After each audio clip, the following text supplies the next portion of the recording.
Good evening, ladies and gentlemen. My name is Emily Truman, and I serve as the 2025 Chairman of the Gates County Board of Commissioners. I am joined tonight by Vice Chair Jonathan Craddock, Commissioner Nathan Berryman, Commissioner Dave Forsyth, County Attorney Pitt Godwin, and County Manager Scott Sauer. We also have Clerk to the Board Renee Draper. Commissioner Roundtree is absent tonight with an excused absence. Also want to thank you all for patience tonight as we waited for technology to get on board, and patience as we had a couple of delays due to weather over the past week for this meeting. So thank you to especially our guests for being flexible and being able to attend tonight. I'm going to ask Commissioner Craddock if he will provide the invocation and lead the Pledge of Allegiance.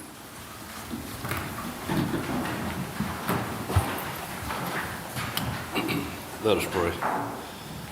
Heavenly Father God, first of all, we come to you tonight to say thank you for this day that you have made, and let us rejoice and be glad in it.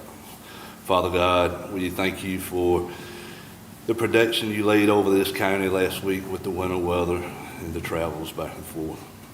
Father God, we ask you to settle down in this room with us tonight.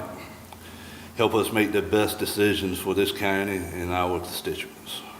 Father God, we ask all these things in the name above all names, Jesus Christ, our Lord and Savior. Amen. Amen. I pledge allegiance to the flag of the United States of America and to the republic for which it stands, one nation, under God, indivisible, with liberty and justice for all.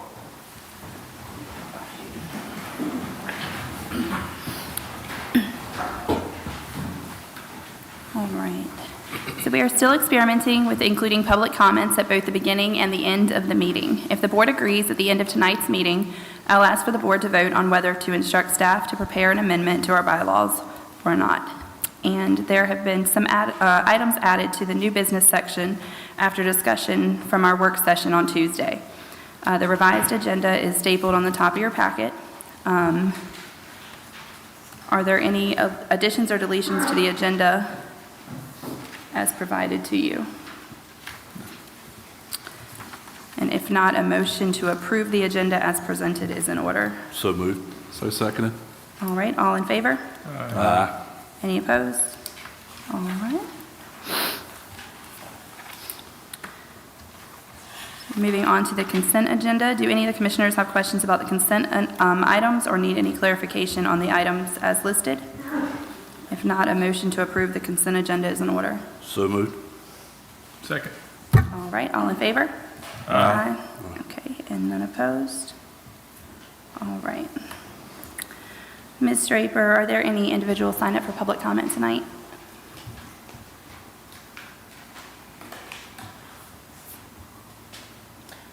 One of our presenters has signed up, so Mr. Clark. Okay. All right, thank you. Okay, so this evening we have with us Ms. Bobby Lowe, the Regional Vice President from Trillium, to provide an overview on how funds for fiscal year ending 2024 were distributed. Ms. Lowe, if you could please come to the podium, and commissioners, for reference, there is a handout in the packets. Good evening, Chairman and Commissioners. Thank you for having me tonight. I just want to hit upon a few things for our ABC funding for this year. You have the report. The largest use of the money was really around buying Narcan kits for Gates County. We gave several kits directly to the sheriff, and then we provided some to EMS. We were also able to provide some fentanyl and xylazine test strips. And I know as you move forward with your post-overdose team, they will really play in to help and support that. We've also worked with the school system and rolled out a program called Sold Out Youth in Gates County School. It's developed by Roman Gabriel Jr., and it uses a lot of short messages around abstinence from alcohol and drug with a specific program, with a specific curriculum on fentanyl, because that is a problem and it is so deadly right now. So that's going on in your school. Then we've just got some information around the screening kiosk program we have that's located in Gates County, and that actually has screenings for opioid use disorder and substance use and alcoholism. And then the last information was just a little bit of data specific to substance use services for Gates County. And that's pretty much it. Y'all get the whole kit and caboodle from me in a few months when I do the annual update. But this was just some info on the ABC report. Do you have any questions for me? Any questions? No? The fentanyl and, how do you say that? Xylazine. Xylazine strips? Who's going to be the primary users of those? So what typically happens is EMS or some kind of harm reduction, they pass them out to people who are users. Oh, okay. So they're able to know what they're using to try to hopefully Got keep it. people from accidentally overdosing when they don't know what they have. Okay. Thank There's a lot of lacing of things going on. you. Okay. Yeah. Yeah. Thank you. All right. Thank you, ma'am. All right. All right. Okay, so tonight we also have Mr. Gregory Singleton here with us. He is the Dean of Academic Programs from Opportunities Industrialization Center, who has contracted with the NC Department of Adult Corrections, and he is here this evening to inform us about their program. Mr. Singleton.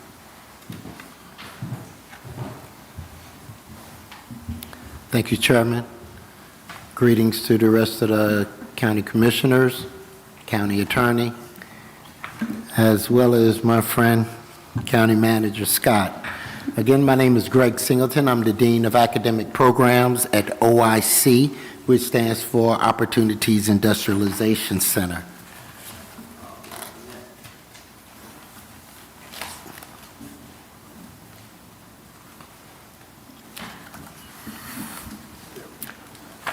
As the technology takes place, I'm proud to say that this will be the first 4-county local reentry council in the state of North Carolina, which will be combined with Hereford, Bertie, Gates, and Chowan.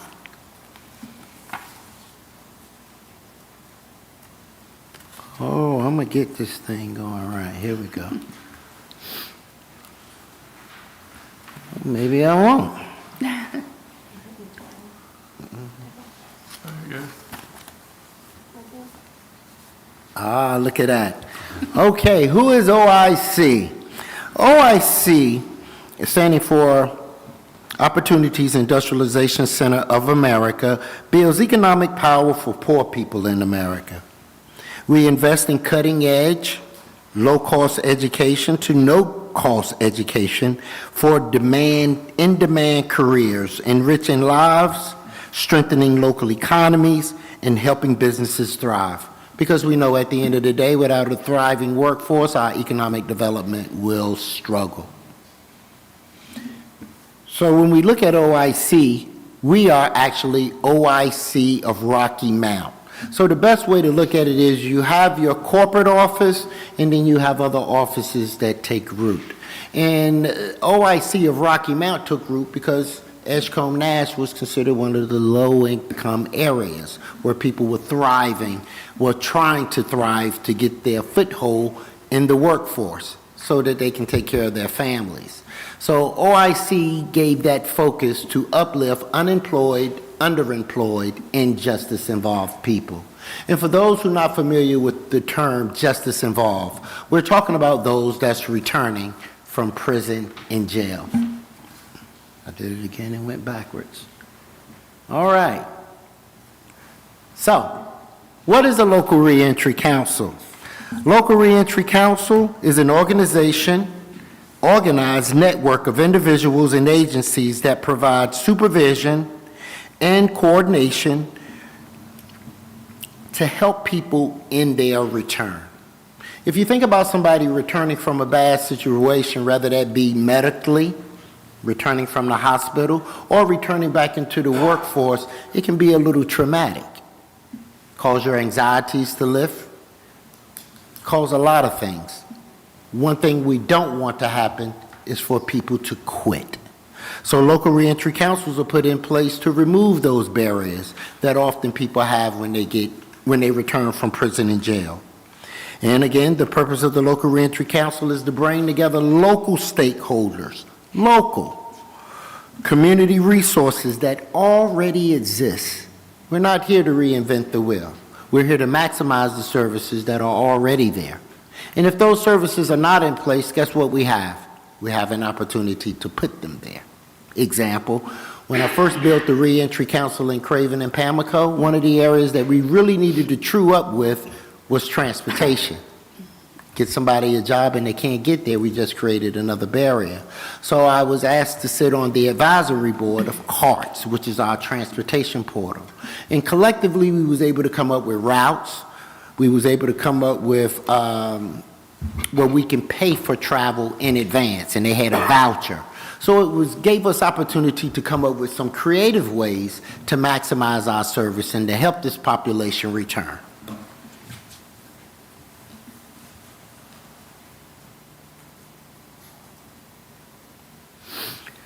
The mission for the Reentry Council is simple. One, to improve our public safety.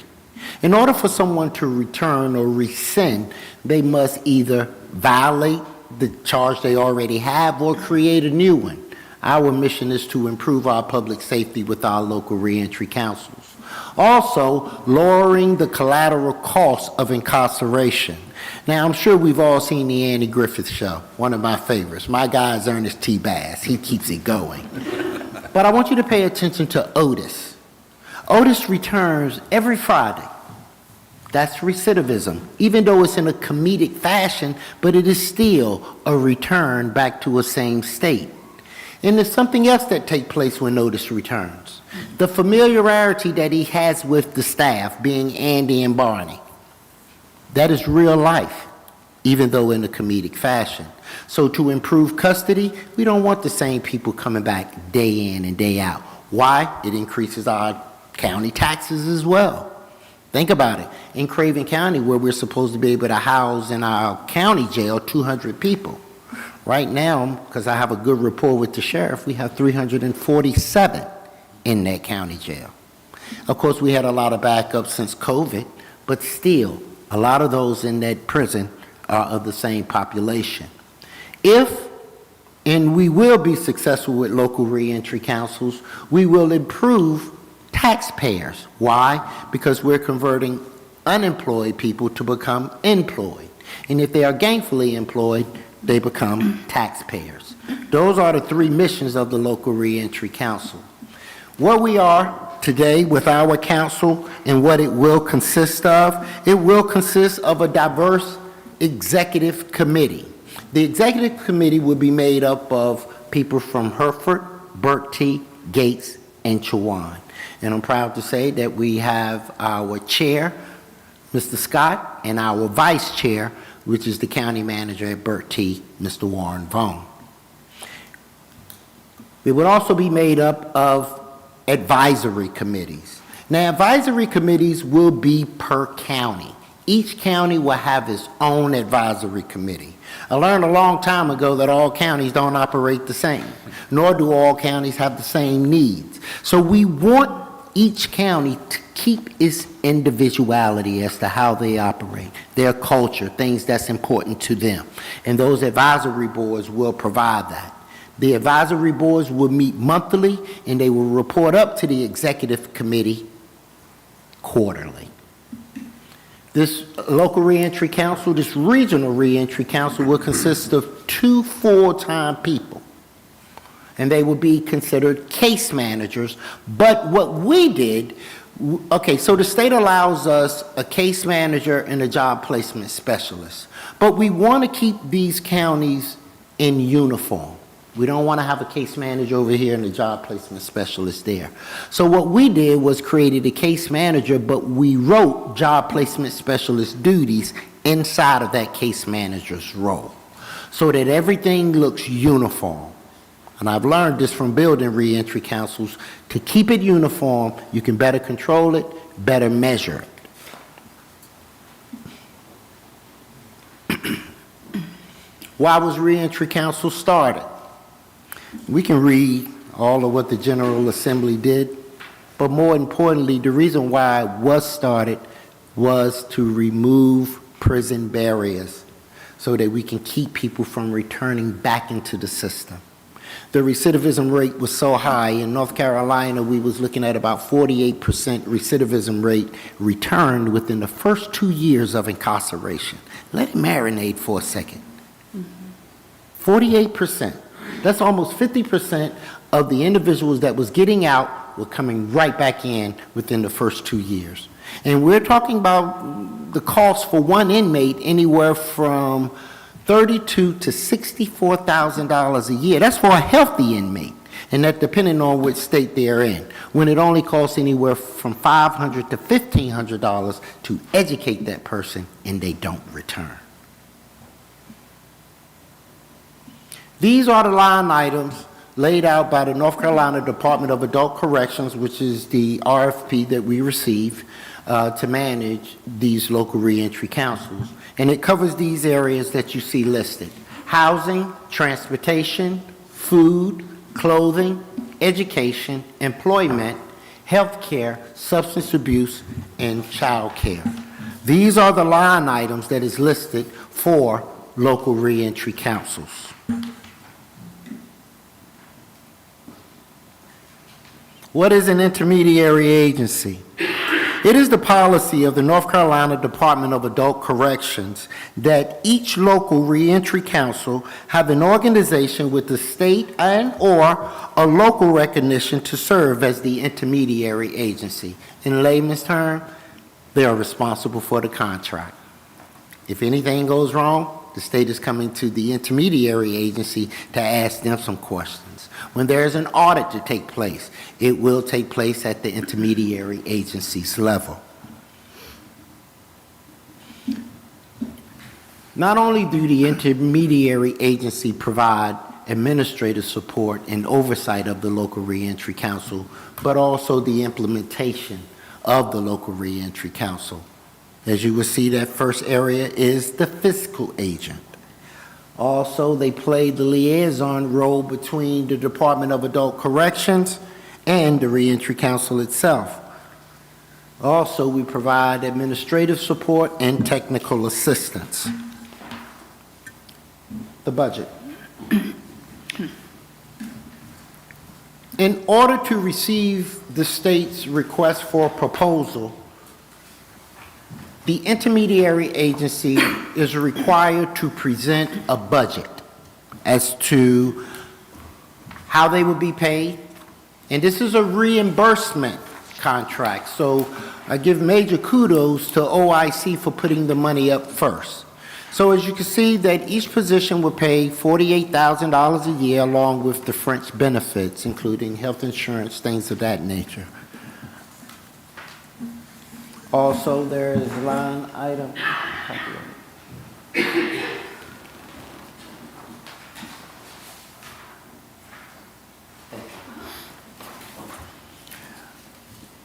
You see where it covers for travel.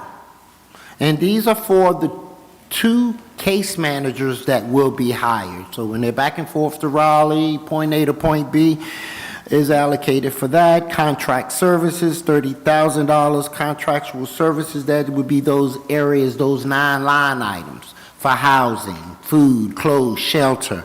That's those supportive areas there. Supplies, training, administrative fees. Now, the administrative fees go back to the intermediary agency, in which the intermediary agency always invests that money back to the success of the council. And this entire budget is $225,000. So this is a 4-county LRC. Think about it, $225,000, that is not a lot of money to go around. Actually, this money was put in place to be seed money, to get you started, to get us going. But there are other areas of funding that we would like to tap into.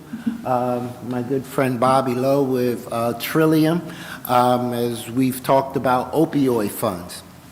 So the reason why I want to just give that conversation about opioid funds is, in Craven County, who I really got intimate with in building local reentry councils, I sat down with the county judge, and he said that 80 to 85% of the people that are sentenced at a county level either has a mental health or a substance abuse issue. Think about that. 80 to 85% mental health or substance abuse issue.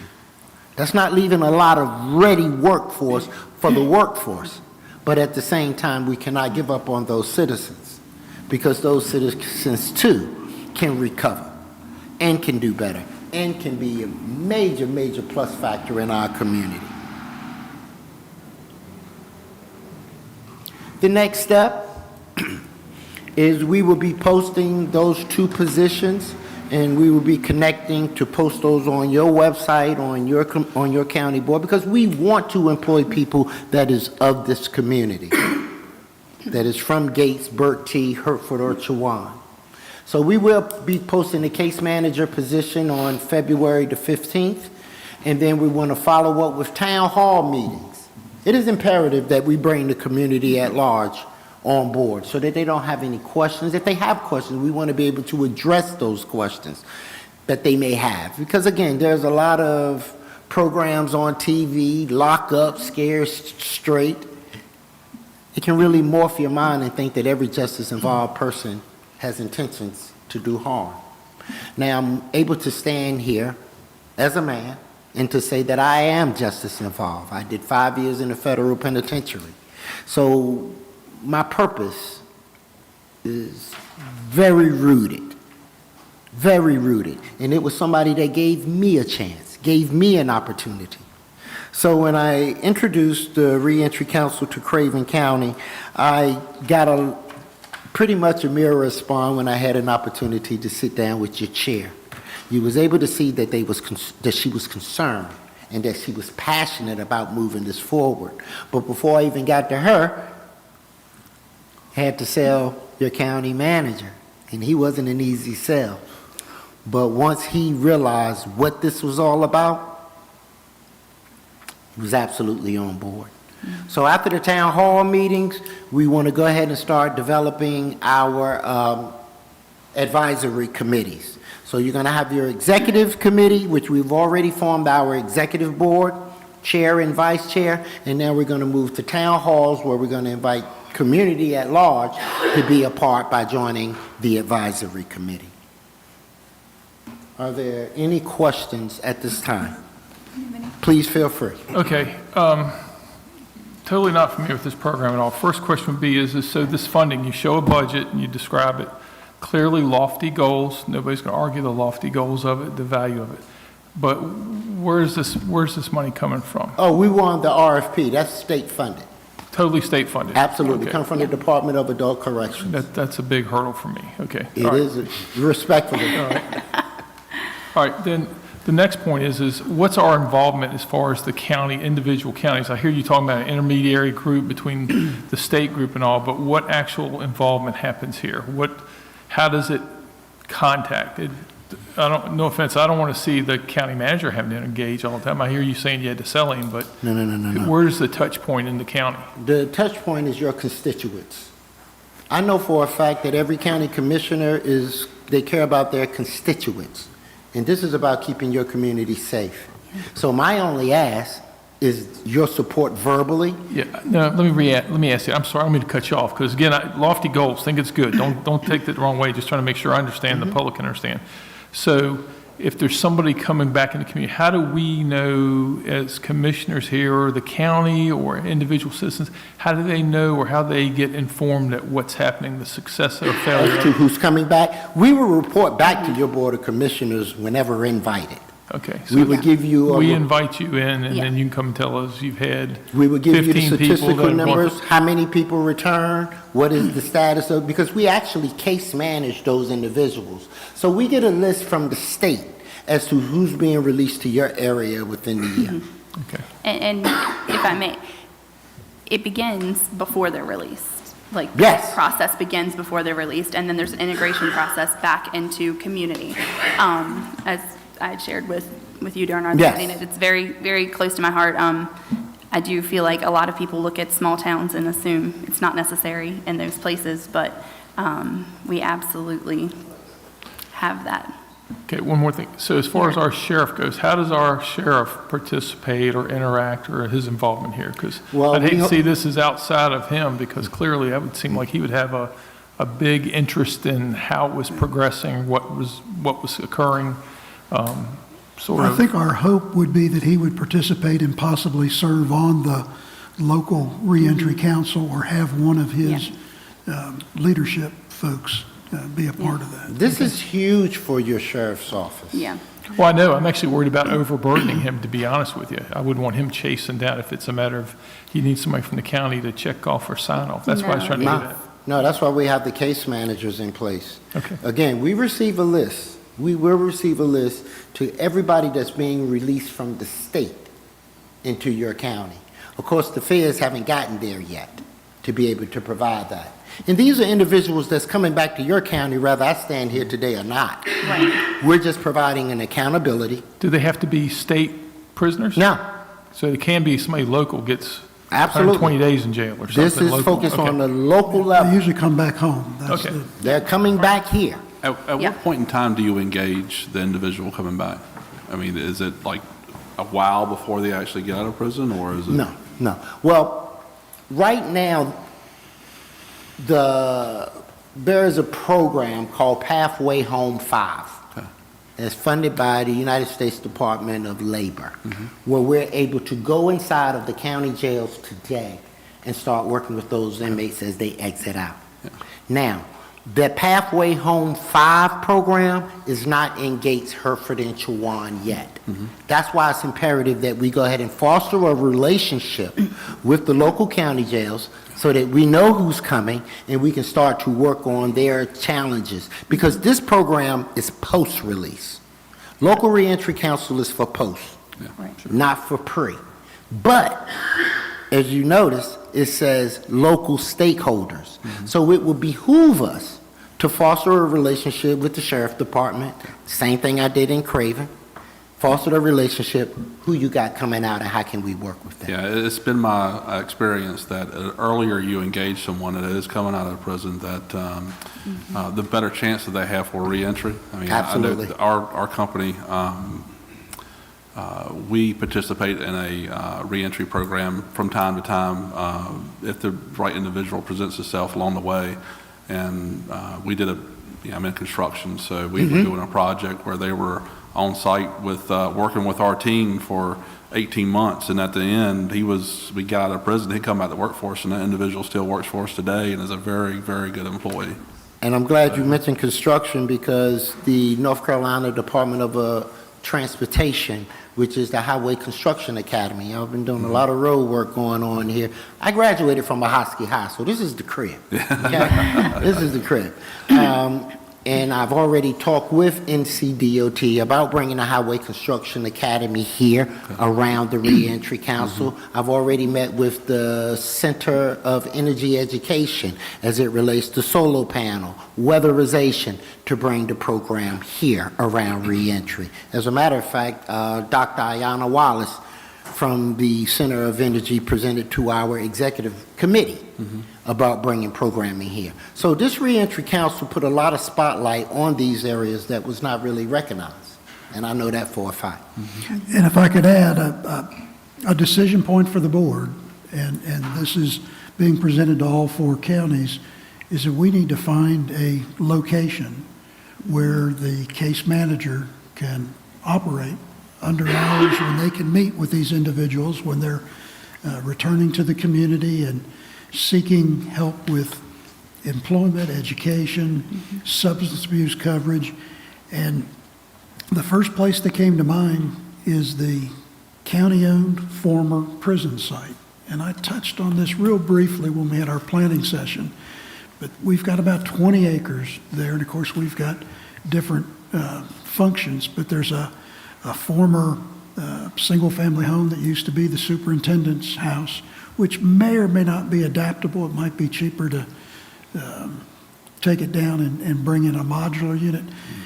But there are limitations about where this sort of intake office should be.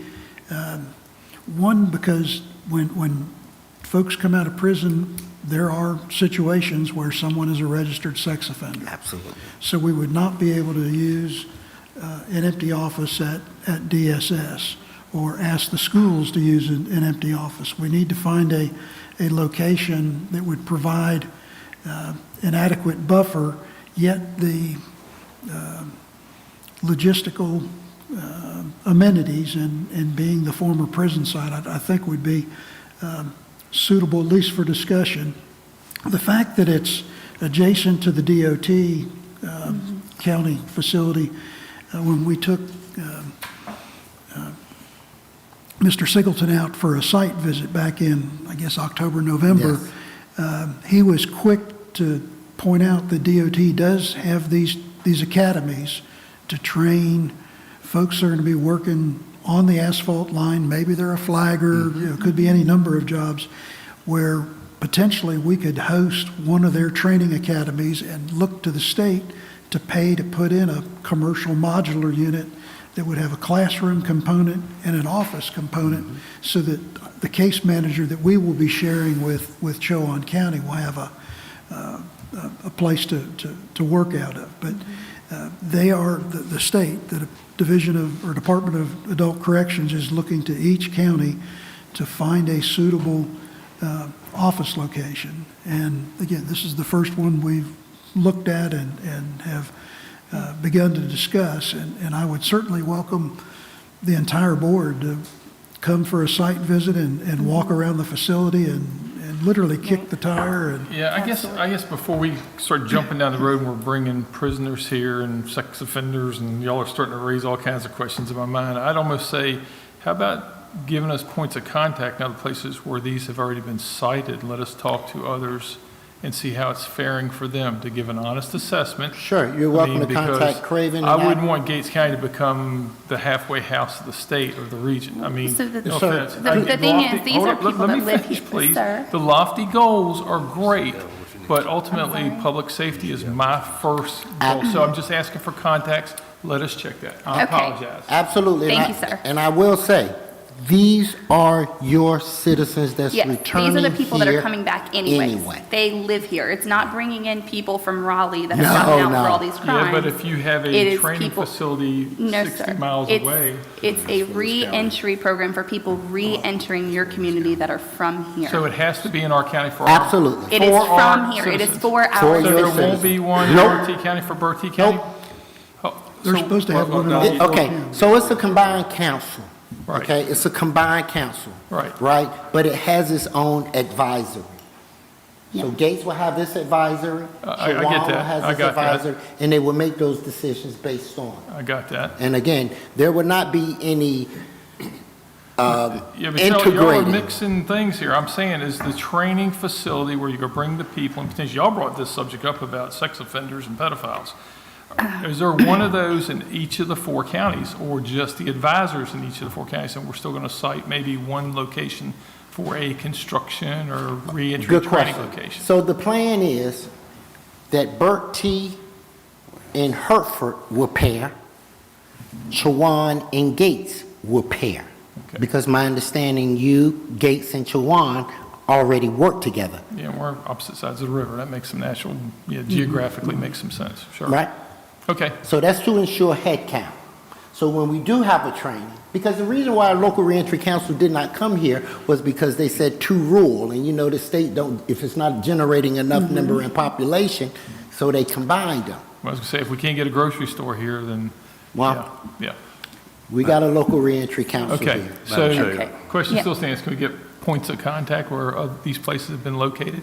Just to talk to somebody and say, Sure. how's it working out for you in your community? Craven County So would be the Craven, idea. as he was mentioning, yeah, Craven is up and running. They are, they have statistics for Pamlico too, right? They're part of it. Craven, Pamlico. Pamlico. Craven, Pamlico, Craven, yeah. Pamlico Craven, Reentry Pamlico. Council.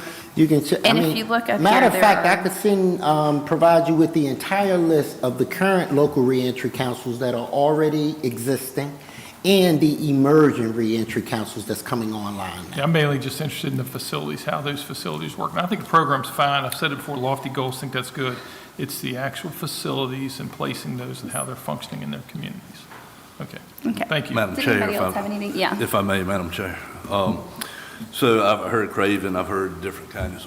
So far, what's your success rate that y'all have measured That the, as far as someone getting incarcerated, coming out, going into this program?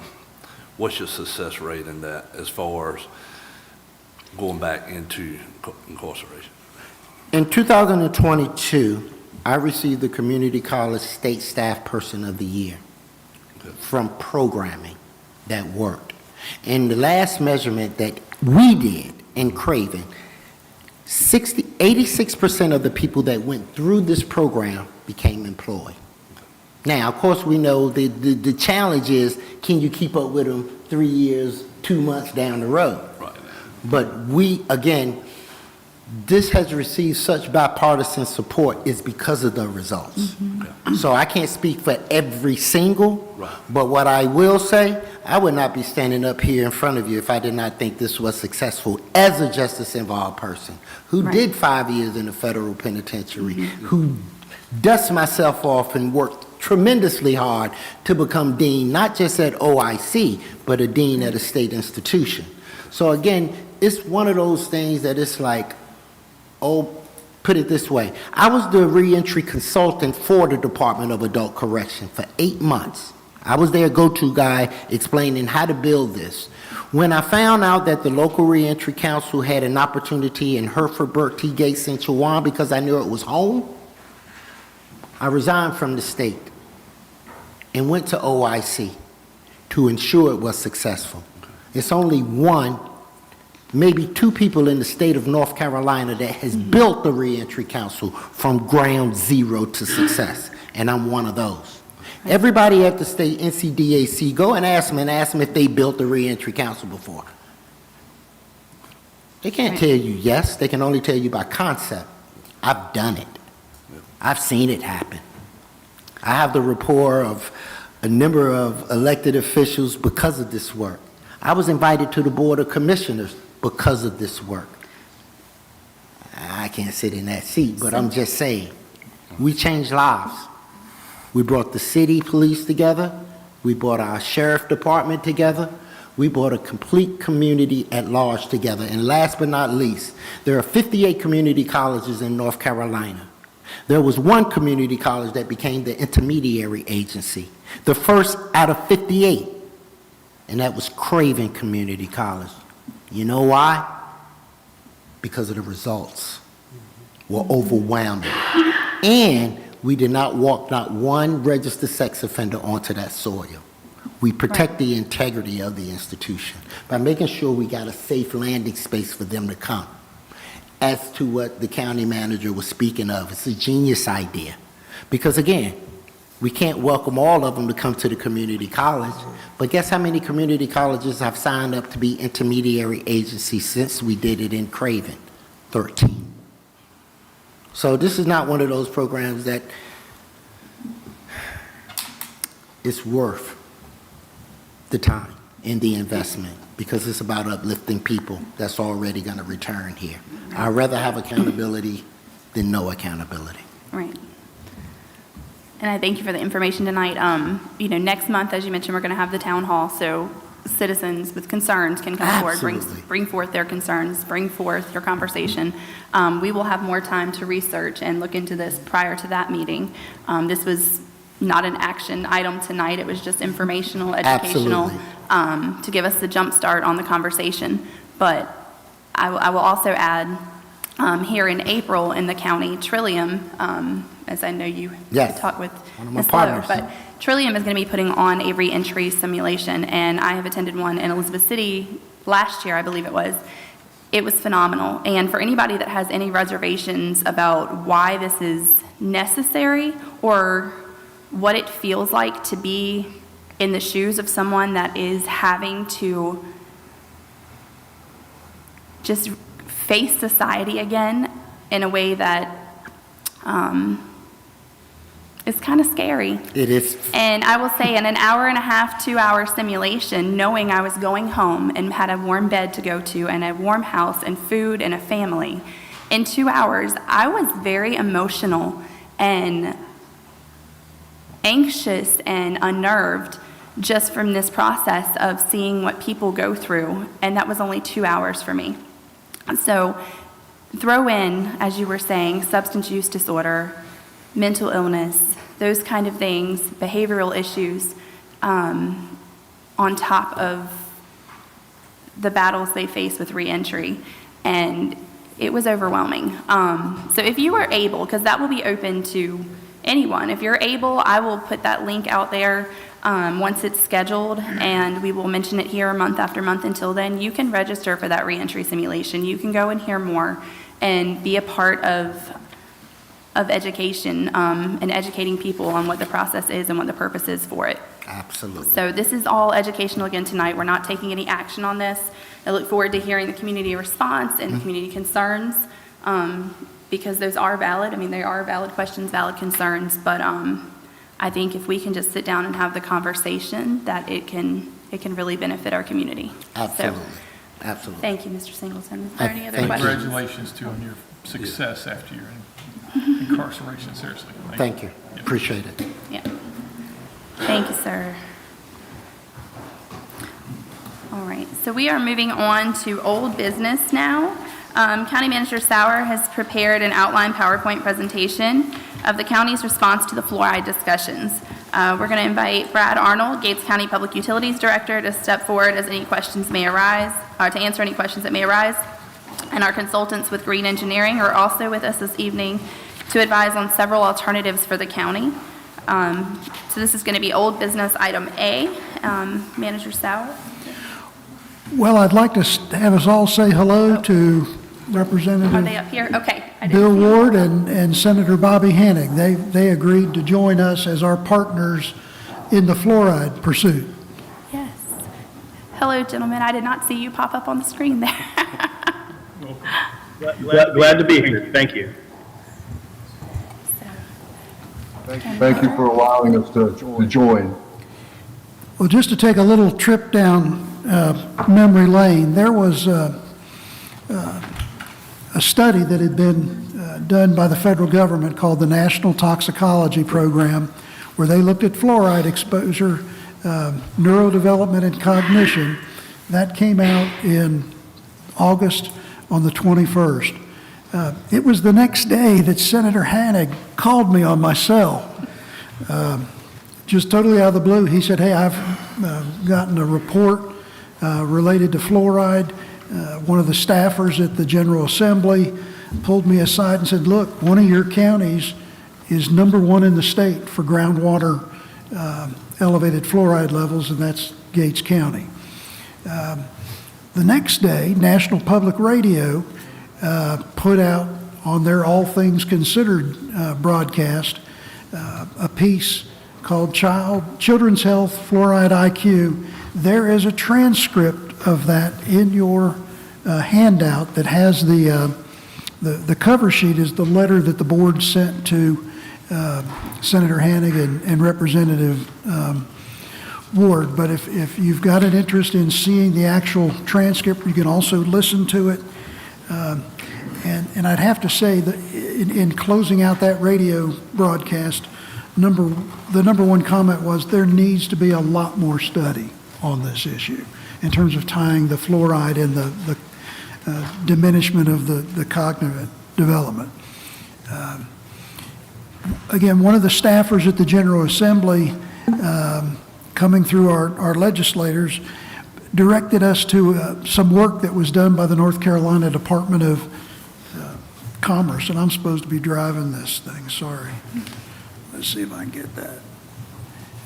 In 1976, the State Department of Commerce worked statewide to help counties, and in this area through CAMA, perform a land use study and plan. And it's interesting to note that, and I can't pronounce the terms, but water from the Paleocene and Cretaceous. thank you, aquifers, particularly in the vicinity of Gatesville and Sunbury, contain excessive amounts of fluoride, as much as 6 to 8 parts per million, but otherwise the water is of acceptable quality.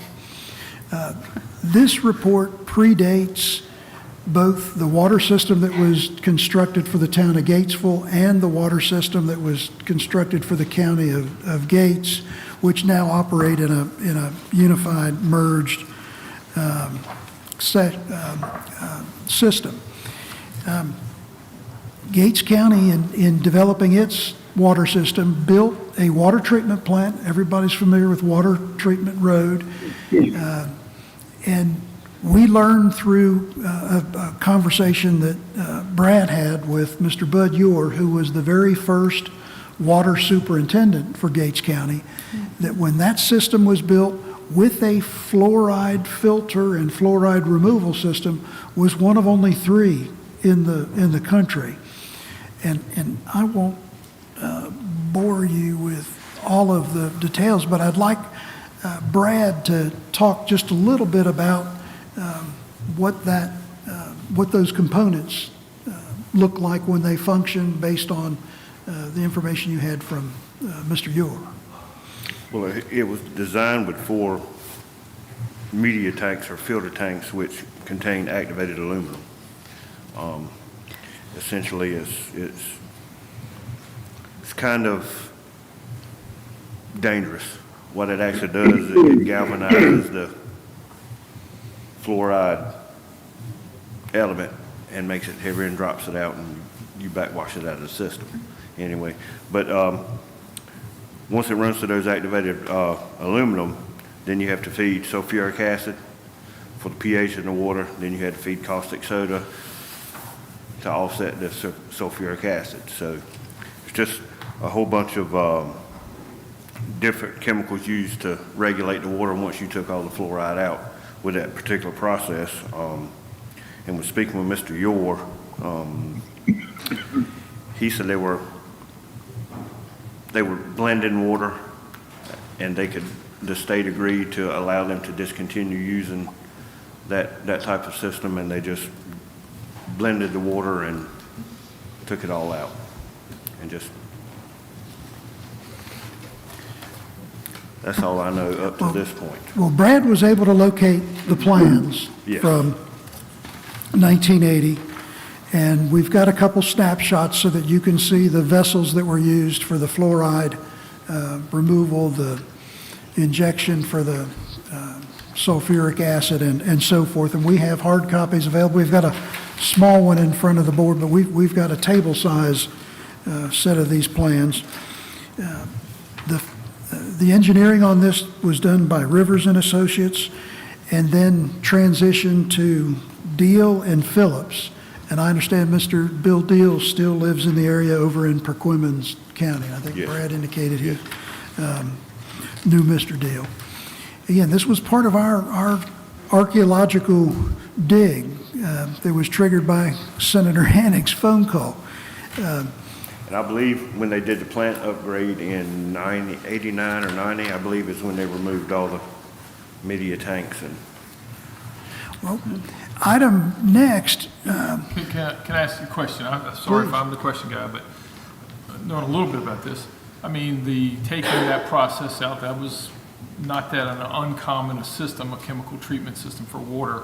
But I mean, is the timing of that when they added new wells? I mean, they could have taken it out because they had cleaner wells that had lower concentrations, so. it was the original wells. The original wells? Yep. Are they the Same 3 wells that are in place now? Yes. Because, I mean, I have a call into Bud Carter, not Bud Ewer. Supposedly there was a couple other wells here in Gates County that were. They were Gates County, they were Gatesville's water system. Yeah, and they were shut down. They were still functional, fully functional, and they were not problematic. well, no. They were shut down and not in use when the county took it over. They were not used. So I'm just Yeah, I reading think they this were to having troubles understand with why it. we shut the plant down. There could be some safety issues, but 1980 versus today, that's totally different technology and systems available.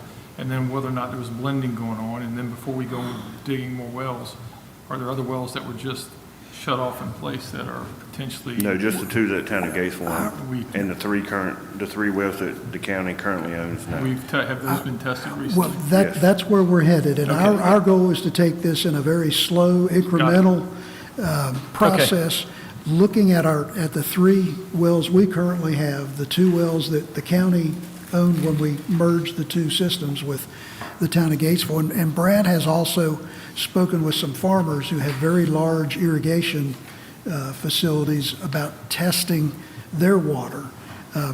That'll probably be some months down the road, because folks have their irrigation systems winterized, and no one's willing to start it up in the cold Yeah, my only weather. question was, is knowing that it shut the system down, I was just trying to understand why, other than just saying, oh, it's unsafe. I can't imagine they would just shut down a treatment process. There was a state process that them- Mr. Carter and the state went through, and the state approved it, and he Agreed. allowed them to But we don't have any discontinue. copies of that correspondence. Usually, when you go to take something out of a treatment process, North Carolina requires you to submit an So engineering that- summary. I don't that have tells any you of that. why you're pulling it I don't out. have any records from the time that from the time I started till now, I have records, but before I don't. And that's a great point, because that's one of the informational voids that we have, that Mr. Arnold had inherited. There were no operating files whatsoever that he had It's not access that to. uncommon for old stuff, yeah. But even he started in 2022, just the year before, there were none. Yeah, he's coming in with a, I mean, not even the most recent 5 years. So it really has been an exercise in research. And Yeah, this isn't supposed to be a criticism of Brad or anything else. I'm just trying to dig to the truth of But how we you're got on where we're point. at. We're trying to take this as a slow walk with examining what wells we have. This next slide shows the state's monitoring wells. They've got 10 of them here in Gates County. If Mr. Kittrell's still in the room, I don't know if he's still here. I think he flipped out. I think the yeah. first one might be his family. It's the Kittrell Farm up in Coral Peak. And we've got, of course, the Gates County Prison Facility, Merchants Mill Pond's got a couple of them, Buckland School, town of Gatesville. But these are also, I think T.S. Cooper, these are also wells that we may be able to access some initial baseline data. The next two slides, and I'm not going to attempt to read them all to you, but again, the phone call we received in August from Senator Hannig really got our attention because, again, we are rated as #1 in North Carolina for elevated fluoride. Turns out my county of residence, Bertie, is #2, they tell us. And as an action step, the week following this phone call, Mr. Arnold started a much more aggressive sampling protocol than is required by the state. And we now have data from the months of September, October, November, December, I think we have on hand so far, and you'll see some of that later in the report. At the Board of Commissioners meeting September 18th, we provided an update to the board and even had some discussions about whether or not Gates County should be providing bottled water for residents who might have young children or pregnant women. And we looked very seriously at acquiring some Connex boxes and trying to figure out how that might be accomplished. Well, 10 days later, Hurricane Helene hit. And we were advised that bottled water was in short supply and that most of those resources were headed to the western part of the state. And we backed away from that because we realized that for the county to start a bottled water distribution program, it's one of those that would be difficult to turn off until we've got a solution at hand. At that meeting on September 18th, the Board of Commissioners decided we needed help. So a letter was prepared. It's on your desk. It's the top of the handouts, written to Representative Bill Ward and Senator Bobby Hannig, making our case for some additional support in the way of constructing test wells, having a water quality analysis, and helping us make smart decisions and carefully examine where to place our new supply wells. The money that the General Assembly and our lobbyists helped us with on SL 134, where the county got nearly $10 million, has 2 new supply wells, 500 gallons per minute, that we'd like to construct. We have 3 wells presently, and only one of those wells, I believe, performs at a satisfactory level. If you'd want to just mention how many gallons per minute. Well 3 and well 2, they do. Well 1 is offline right now. Yeah, and well 1 is offline because when we did the first week of testing, well 1 was the hottest well. And so we decided to pull back on that and focus our testing on wells 2 and 3. And I believe you've kind of alternated that as we've gone month after month. Yes. To go back and check it. So nonetheless, we've put a request into Raleigh, but we've also suggested to the board there may be some intermediary things that Gates County needs to focus on, because there's no telling how long the budget process is going to run and when we might see some potential movement. So at the next meeting in October the 16th, after hearing Mr. Arnold's report, the board voted to take the last remaining ARPA dollars, it was $200,000, that had been programmed for broadband. But once the county had gotten to a position where we believe we've hit 97% of coverage with fiber, the board decided they could pull back with that $200,000. That's now been dedicated and committed for the water sampling and more aggressive study. And then at the next meeting, November 20, the Board of Commissioners approved the budget amendment, actually moving that to Brad's budget. And then for our audience at home, that's a copy of the correspondence.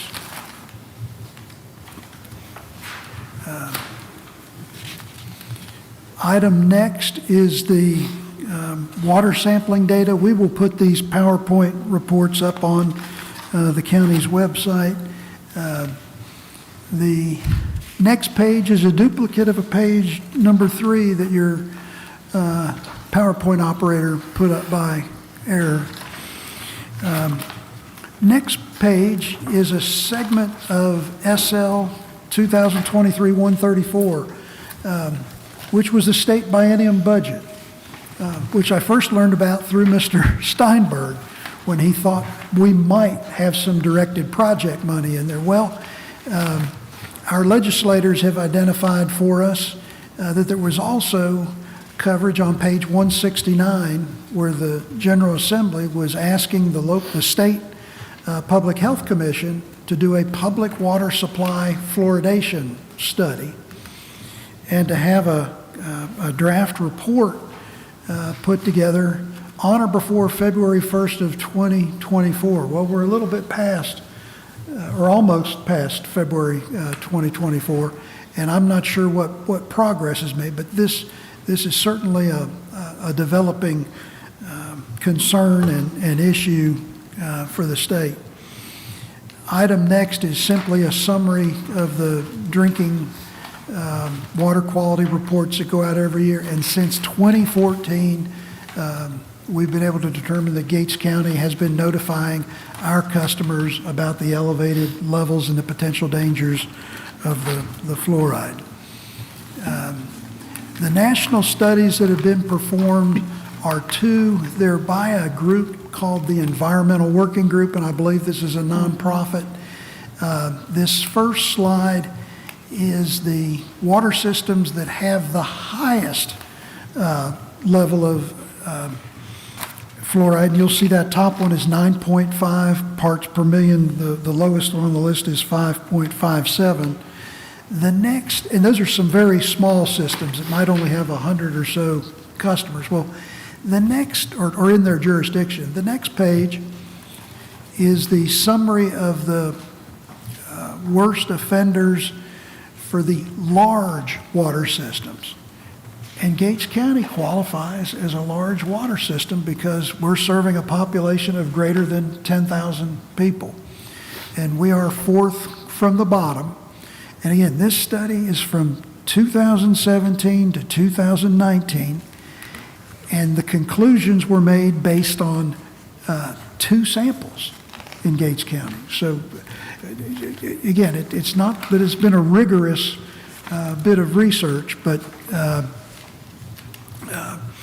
we wanted to just have this for everybody to take a look at. And I'm almost to the end.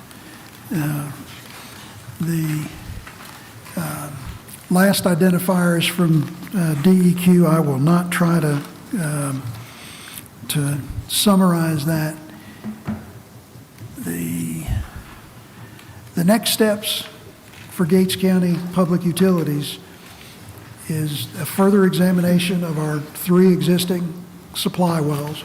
We are also partnering with a group called East Point Contracting, and these are 2 of the principals who used to work with Majet Well and Pump Company out of Ahoskie and Hertford County. And one of the gentlemen, I think it's Mr. Justin Nixon, was involved when the county had well number 1 reconstructed, and we now refer to that as well number 1-A. So these folks join us with some real familiarity of the Gates County system. And again, we've identified that we may want to look at the 2 former town of Gatesville supply wells and also seek permission from surrounding irrigation wells. Lastly, we hope that we're successful securing state funding to support our test wells, but we're going to put our green engineering team to work looking at some potential strategies that once we figure out what we're doing, if we do in fact have to remove fluoride, hopefully we might find a water source at a deeper aquifer that maybe we won't have to remove fluoride. But I'm afraid our region appears to be just inundated with this fluoride situation, and Mr. Green and Mr. Tart will get into a little bit greater discussion as to the work they'll be proposing for us to look at. In the meantime, Brad's going to try to make sure that we implement the capital improvement project. He's got his meter replacement that's 93% or so complete. About 93%. And we're really pushing these 2 asset inventory assessments that are both grant funded, one for water, one for wastewater, that green engineering is pushing forward, because until we can do some modeling, it's difficult to know what some of our system design may look like for water tank placement and potentially for well construction. But the inventory doesn't do anything as far as making it more modelable, does it? I mean, No, we've got money in there for hydraulic modeling. Okay, all right, thank you. Yeah, and hopefully identifying valves and things that we're just not aware of. And then that last one is a long one, just to say that Brad's team is committed to customer service, timely responses, staff training, and certainly being safe in all of the work that they do. And my last slide is just because the sheriff turned me on to the rodeo, and that's, I just think, is the coolest thing. So we can get ready to transition to the. I got to make one comment, I'm sorry. I'm not sold 100% on digging wells and just putting in new wells to solve a fluoride problem, because wells across this region, whether you're going to Yorktown Formation, the Potomac, or any other, may be hit or miss on getting fluoride. Just punching more holes in the ground until you find clean water doesn't guarantee that's going to be fluoride, low on fluoride for any given length of time. You might be lucky and it pumped for 20 years with consistent fluoride levels, but people find that, if you talk to Majet and many other drill companies right here, you dig a well, the fluoride level is relatively low, and 3 or 4 years later, your fluoride levels start to climb. So I'm just wondering how locked in we are to absolutely digging test wells as a solution. I mean, I like the idea of exploring RO, especially if you need more volume, which it sounds like from what Brad's saying is we need volume of water. So digging a well is valid, but digging 6 wells to find clean fluoride-free water, I'm not sure that solves the problem. And potentially putting in an RO system that will remove, again, if you only have to get it below 2 Excuse me, can you explain just for those what RO is and speak farther into the mic? Okay, reverse osmosis, this system that Brad showed, the old system, the chemical coagulation and pH adjustment, all that, you still could have to do pH adjustment or metals removal for a reverse osmosis system. But the new technology that's used widely now, small package systems, uses reverse osmosis to pull fluoride out of the water. I mean, in Alawite County, right across the line, they had 4.7 parts per million, much higher than ours. They have a reverse osmosis system put in, pulling it right out from the groundwater. It's not hard to maintain. There's a couple others in this general area. And putting in a system, if we only have to remove enough fluoride to get it below an action level of 2.0 right now, maybe if it goes down to 1 or something like EPA is now proposing in this last month, put an RO system in for the worst well, or a couple of them, might be more viable than digging a bunch of wells for $750,000. And that's a great introduction to the work. Yeah, I was going to say, I mean, Okay. that's- Mr. I Turner. think All they'll be right, able to sorry, I fill just want to in. make sure we don't No, move on no. and miss out on that point. No, we're not asking we're not y'all to finished vote with to the do anything like that. presentation there, We yeah. are trying to cover all our bases on this. Okay, sorry. Getting ahead of myself. Mr. Green, Mr. Tart, welcome to Gates County.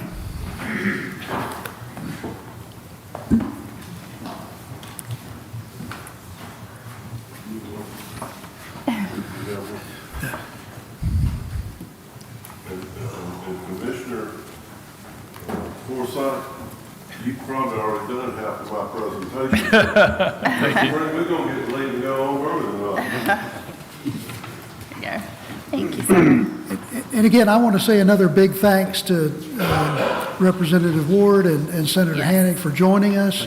And then a huge thank you to Warren Curry and Scott Pearson. I think Warren did a lot of the heavy lifting to make sure those two gentlemen could show up on our YouTube video tonight. Madam Chairman, members of the board, good evening, and thank you for inviting us up to give you an update. Let's see, I'm gonna need to click it. Here you go.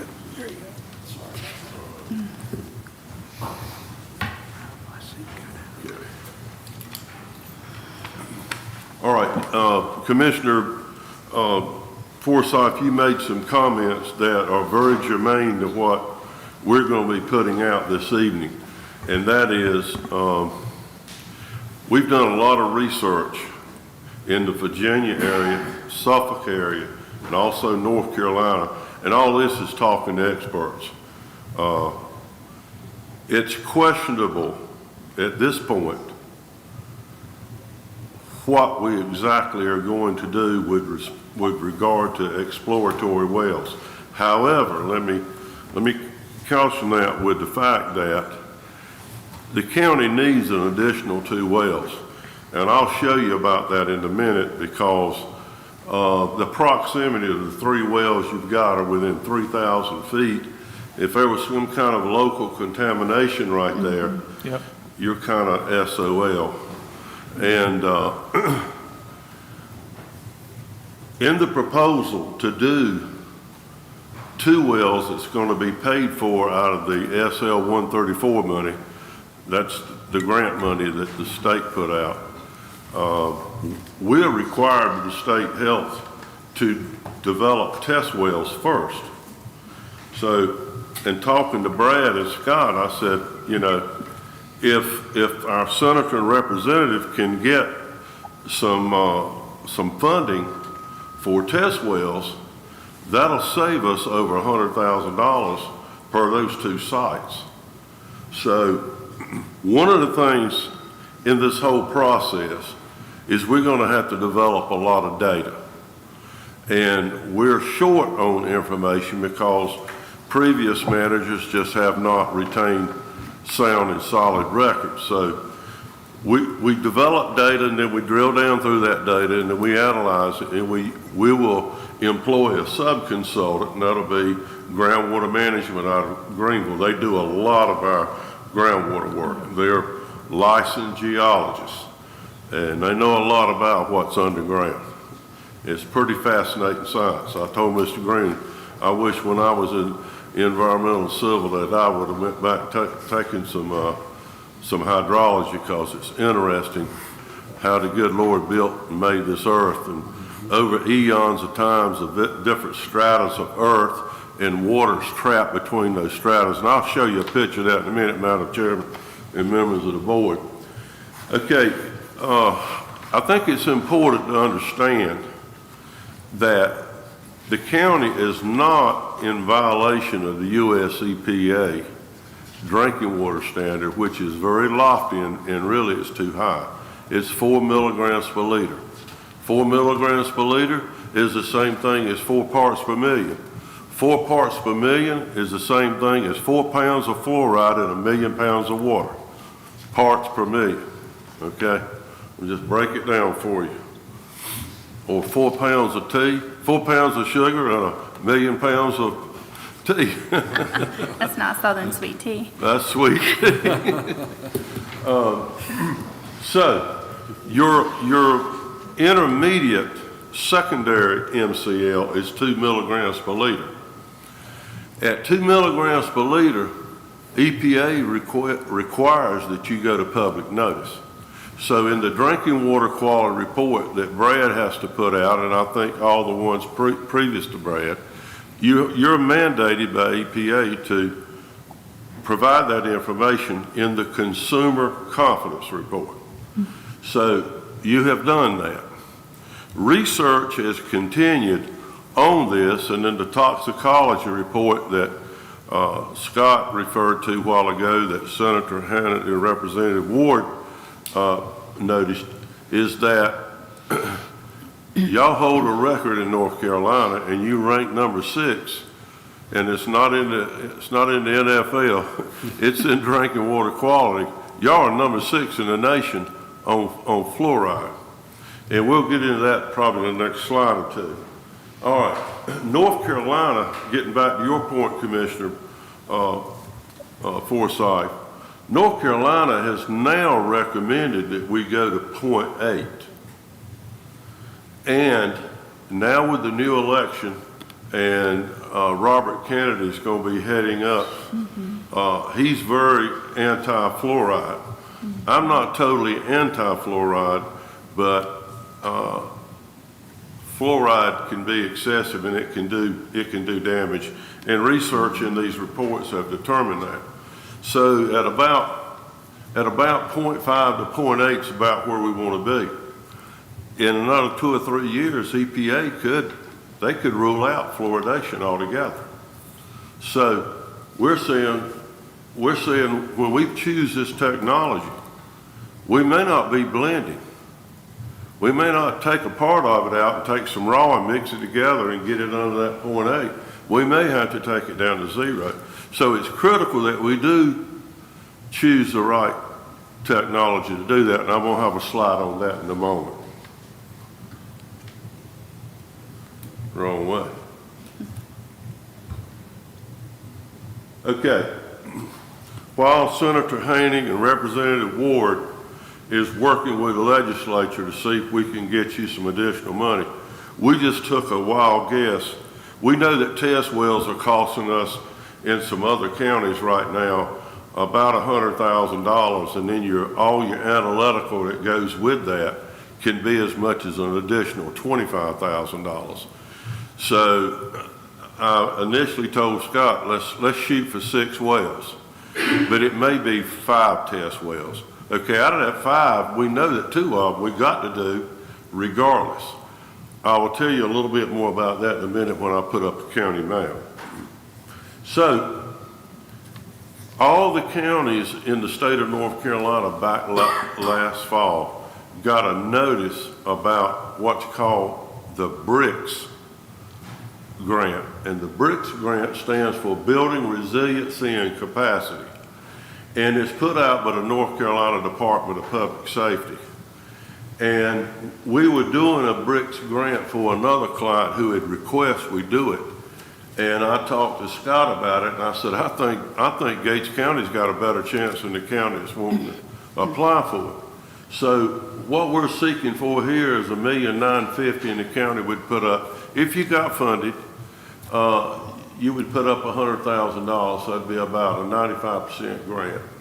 And that money would go into research or technical studies. It could be, if we don't get the state money for test wells, then we could use it for that. We could have a broad scope of that. Now, here's what happens in this process.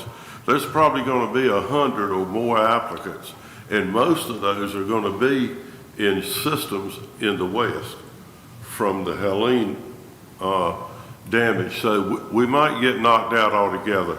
But we've learned one thing in this business: if you don't ask, you never get. So you put your pump in the water and hope the well don't go dry, and they'll have some money for you. Okay, y'all already know all of this, so it's kind of redundant. We know why fluoride is not good at excessive rates, because of cognitive issues. And it starts up in the front lobe of your brain. So we did a little graphic on that. Okay, in the partners on this, we're saying that the North Carolina Department of Environmental Quality, the Gates County Board of Commissioners, Department of Public Utilities, Economic Development, the Albemarle Regional Health Agency, the Town of Gatesville, and the North Carolina Health and Human Services would be partners in this if we go forward. Now, here's what happens. This grant will be evaluated by a committee with the Department of Public Safety. And Bob, this is something you can help us with in following up and seeing where this could be. If they like the application, if they like the letter, we had to file what's called a letter of interest. And we put a bunch of facts together. We put the letter and the information that the regional health, Ashley Stute, the director, we put all that together and we submitted that in a package called the letter of interest. If they like this, Bob, then they will invite Gates County to file a full application. At that point, it gets a little bit more interesting. So if they invite you there, they're looking at you real close. Okay, Scott put up this, this is a national chart, was in his PowerPoint. And what I want to note here is I highlighted Gates County was ranked number 6 in the nation. And based on the last 12 or so analysis, the distribution concentration is averaging now about 3.0 parts per million. And the peak is about 3.2. So, getting back to your question again, Mr. Forsyth, as we drill down and we pump down and we take, and the aquifer's lower, and we know that your plant up there in Virginia, they pull a lot of water out of the ground. 16 million. Okay, so that hydraulic table, the cone of depression keeps going down. So we could potentially, we don't know all there is to know about the geology, and that's where our GMA will come in. But we could potentially start seeing a curve where we're getting higher. The concentration could be growing. So when you look at that, then you start making decisions about what is the best technology and where is that going to take us to. You know, if EPA says, okay, we're not going to let you blend, we want you to take it all out, then there's about only one real dependable technology that'll do that every day for you. Okay, I won't bore you with all these, but you've got those in there. But this is all of Brad's analysis. And Brad, right now, where you at? Are you splitting these samples right now, or are you just going to one lab? No, I'm using 2 labs, using make one, bring one, and this. Okay. Okay. Yeah, we would recommend that, and when we get into the Packer test, which I'll address in a moment, we're going to use 2 labs because sometimes you can have errors, and so we'll look at those results and we'll probably average the 2.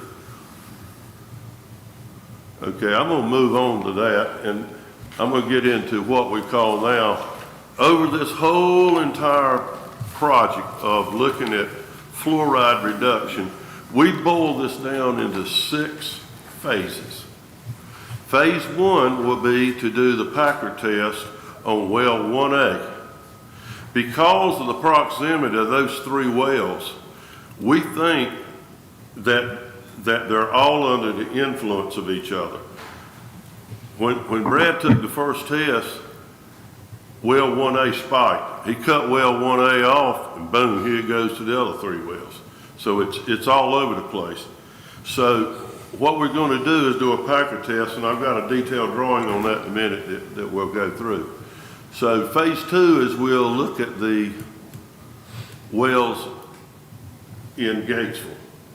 I have done a little bit of research and asked the regional health out of Washington to give me what limited data they got. And actually Gatesville is right around the action level of 2 milligrams per liter. It's around 1.8, 1.9 to 2.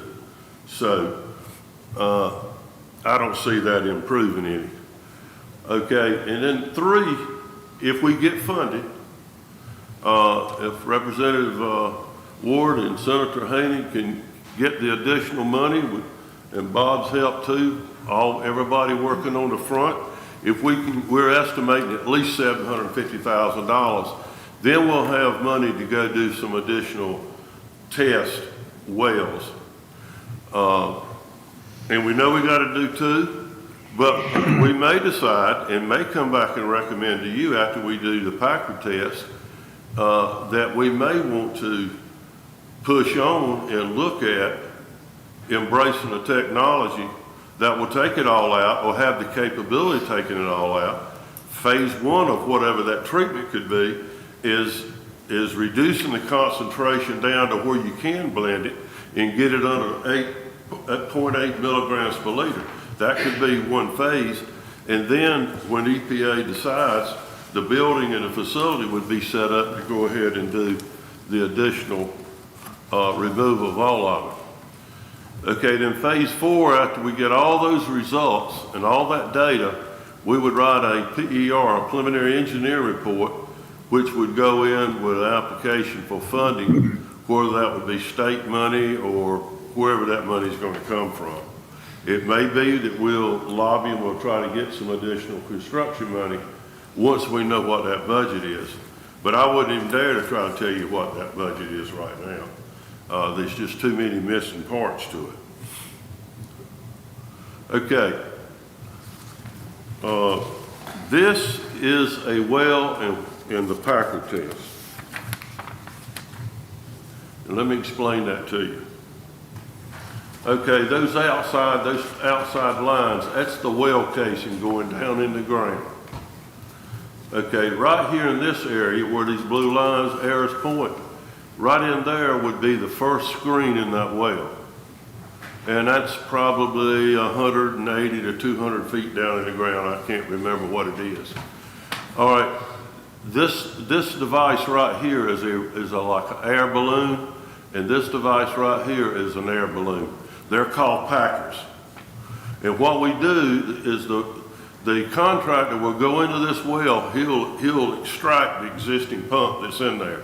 All that comes out, and then he installs the pipe in these packer seals.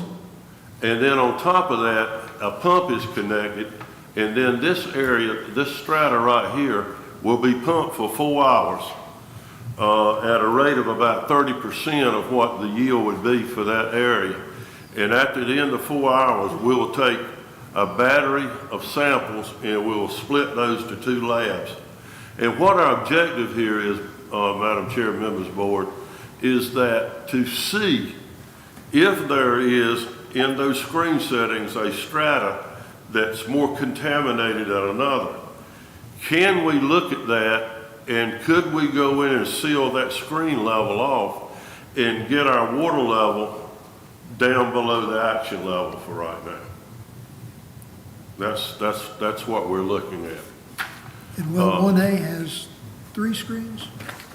1A has 3 screens, and I don't have all the data for the other 2. But you'll do the packer test at each level? You got to. So you got to isolate that screen setting, and you don't want the other water influencing that intake. You want to go in and isolate all 3 of those. So that takes time. It'll take them several days because we want them to pump each level at least 4 hours. Then you got to tear down, and then you got to reset and go again. Any questions on that? Okay, This is a aquifer chart that we got out of Virginia study. I asked North Carolina for one, and they didn't provide exactly what I wanted, so I found this one in an old report. It's something we had done, I believe, over in another county. But you see those dark areas? Those are called confining layers or aquithards. In water, like right here, we're pumping right now out of the upper Cape Fear aquifer. See how fat that is? And we're somewhere about right here. And our well's about 400 foot deep. So if you take that 400 foot and you come over, that's about where we are. Now, one of the things that we wanted to look at, because we don't have any data, and I did want to reach out to you, Commissioner Craddock, to see if the international paper would share with us any of their well data would be valuable. But what we preliminary have found right now is that up and down Gates and up into Suffolk, Virginia, in this area, you're looking at about 2 parts plus in most places. Does it make a difference as far as what size well it is? No, no, no. It's the geology and Yeah, I'm just talking about as far as to do the test that you're looking for. Well, we want to pull off the deep wells that goes down into these aquifers. I'm talking about the casing size. No, not for this purpose, it's Okay. not, no. And Scott and Brad referred to a while ago, we want to solicit any well data that we can get in agriculture. Agriculture irrigation is not regulated like municipal and county government water withdrawal is. They do a minimum amount of reporting. But we're hoping that we can pull some information from that, and that will go into our database Yeah, I would well. go to the poultry farmers in Gates County because just about all of them have a well over 600 feet in the ground. Okay, well, if they're 600 feet down, and thank you for adding that to it. If they're at 600 feet, they're already in the lower. This is the lower Cape Fear here. Right. That's the upper Cape Fear there. And this is the lower Cape Fear. And that's a big fat aquifer there, that lower Cape Fear. But we believe that we're going to find, we don't know, but we believe that we're going to find levels in excess of the secondary action level. That's why we need to have some analysis and some test wells to determine that. If the board decides you don't want to do that and you don't want to spend that money, you want to put it toward construction, we can tell you what technology we believe it is to do. But that's kind of a roll of the dice. But from the engineering world, we have to do a certain amount of due diligence because we're spending public money. All right, let's carry on. Okay. This is an oversimplification here, and this is kind of elementary and kindergarten level, but it gets the point across. Okay, you see those confining layers? That is clay and silt, and it's a hard pan that's between these little rivers of water that's underground. And over time, as storm events and things happen across eons of time, these deposits were washed and laid down, okay? And where you've got sands and fine gravel, that's where you got more porous aquifer and water runs and travels very easily. Someone had talked about artesian wells. Let me give you a little comment on that. An artesian well is a well that water does not have to be pumped. It comes up by cause of natural pressure. Because it's an artesian well does not necessarily mean that it's high quality water. It can be bad quality water. If you look at this oversimplification here, your water starts entering the recharge of the aquifer close to the ground, and as it gets deeper and deeper, as you put a penetration in, it will pop out. This line right here is called the potentiometric surface. It's a artificial or imaginary line that kind of gives you the pressure gradient starting at where the recharge begins. And you notice this well here is right at that level, and this one right here is below that imaginary, so it automatically spouts out. Okay, so we know about a system right now that's being developed in South Carolina. It's 2,000 feet deep. It's got it's an artesian well. It's doing about 700 gallons a minute, and the water's pretty crummy, and it's coming out at 110 degrees Fahrenheit. So you could heat buildings with that water. I'm just giving you some background. I'm not going to give you a geology lesson here. But that just gives you an example of how the aquifers are made. Okay, the phase and scope of the services. This page right here kind of enumerates all the different things that will be done as we get into the geologist part of the wells and looking at the data that we will gather. And I won't bore you with all that. You can read it, but it's very detailed. And from the data that we collect, whether it's test wells, ag wells, or a combination of that, information we can get from international paper, information we can get from your chicken farmers, information we can get from local farmers in the ag, wherever we can get that data, all of that's going into this database, and then we should have a very robust piece of information that we can drill down into and get some good solid facts to point us in the direction we need to go. All right, let's move to this next one. Okay, alternative technologies. Okay, you spoke about that a while ago, Commissioner Forsyth. We don't rule out anything. One alternative is to go to the Chowan River and put in a surface water treatment plant. That is an alternative.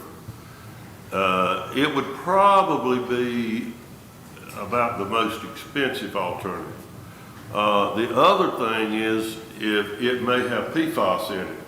PFAS is that, you've heard a lot about that on the news, and the state is real hot and heavy about funding PFAS projects. We've got one right now in another county that's going on. PFAS is polyfluoroalkylide substances. For example, Teflon and other types of chemicals and things that we use in household and cars bring that about. Another one of the options is a combination of low and high groundwater where fluoride blended. The least expensive of all these options is if we could drill down and we could find a sand lens in an aquifer that's not contaminated as high with fluoride, it might buy some time, and then we could do a natural blending. The next option is looking at deeper aquifers, and the deeper one that we would look at would be going into the lower Cape Fear. We're not into lower Cape Fear. Right now, everything's being pumped out to upper Cape Fear. The other technology you've already had is sodium aluminum, and it didn't work that well. There are sodium aluminum plants in America, but they're not looked upon as the best technology. Activated carbon contactors in blending is a potential. The only problem with carbon that we can think of right now is you got to regenerate and replenish. And the solubility of fluoride doesn't add too well to the absorption process that carbon has to use, so it may not be a preferred technology. Reverse osmosis, filtration, and possibly blending that technology will take everything out. We can take part of it out, blend it to whatever the state says set it at, or we have the potential to take it to zero. So have y'all put one of those systems in lately? When I say Hey, RO, we're doing a 1 million gallon expansion right now in Pasquotank, and we're looking at 2 MGD in Halifax County with Town of Well. Okay. For Chair wants to put one else. a flow of our size, of what we need, what the county needs, I'm interested to see what a roundabout figure for that would be. Okay.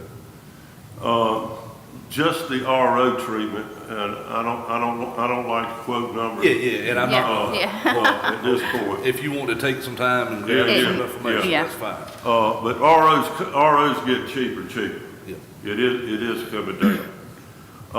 The thing I like about RO, and I'll just leave it to this, we don't know what else the regulatory pressure is gonna have on us, what's coming next. That's what I'm thinking. Right. So that's why we're seeing more RO come into play. It's the only, well, that and carbon are the only 2 technologies that will take out PFAS. And the carbon contactor for PFAS is a whole lot more laborious and expensive than the RO is. However, with RO, you're going to have a 25% loss in water because your concentrate hitting a RO filter, it takes out the contaminants in a flow stream of about 20 to 25% of whatever you feed into it. So if you want to net 1 million gallons out of an RO unit, you got to pump about 1.2 into it to achieve that.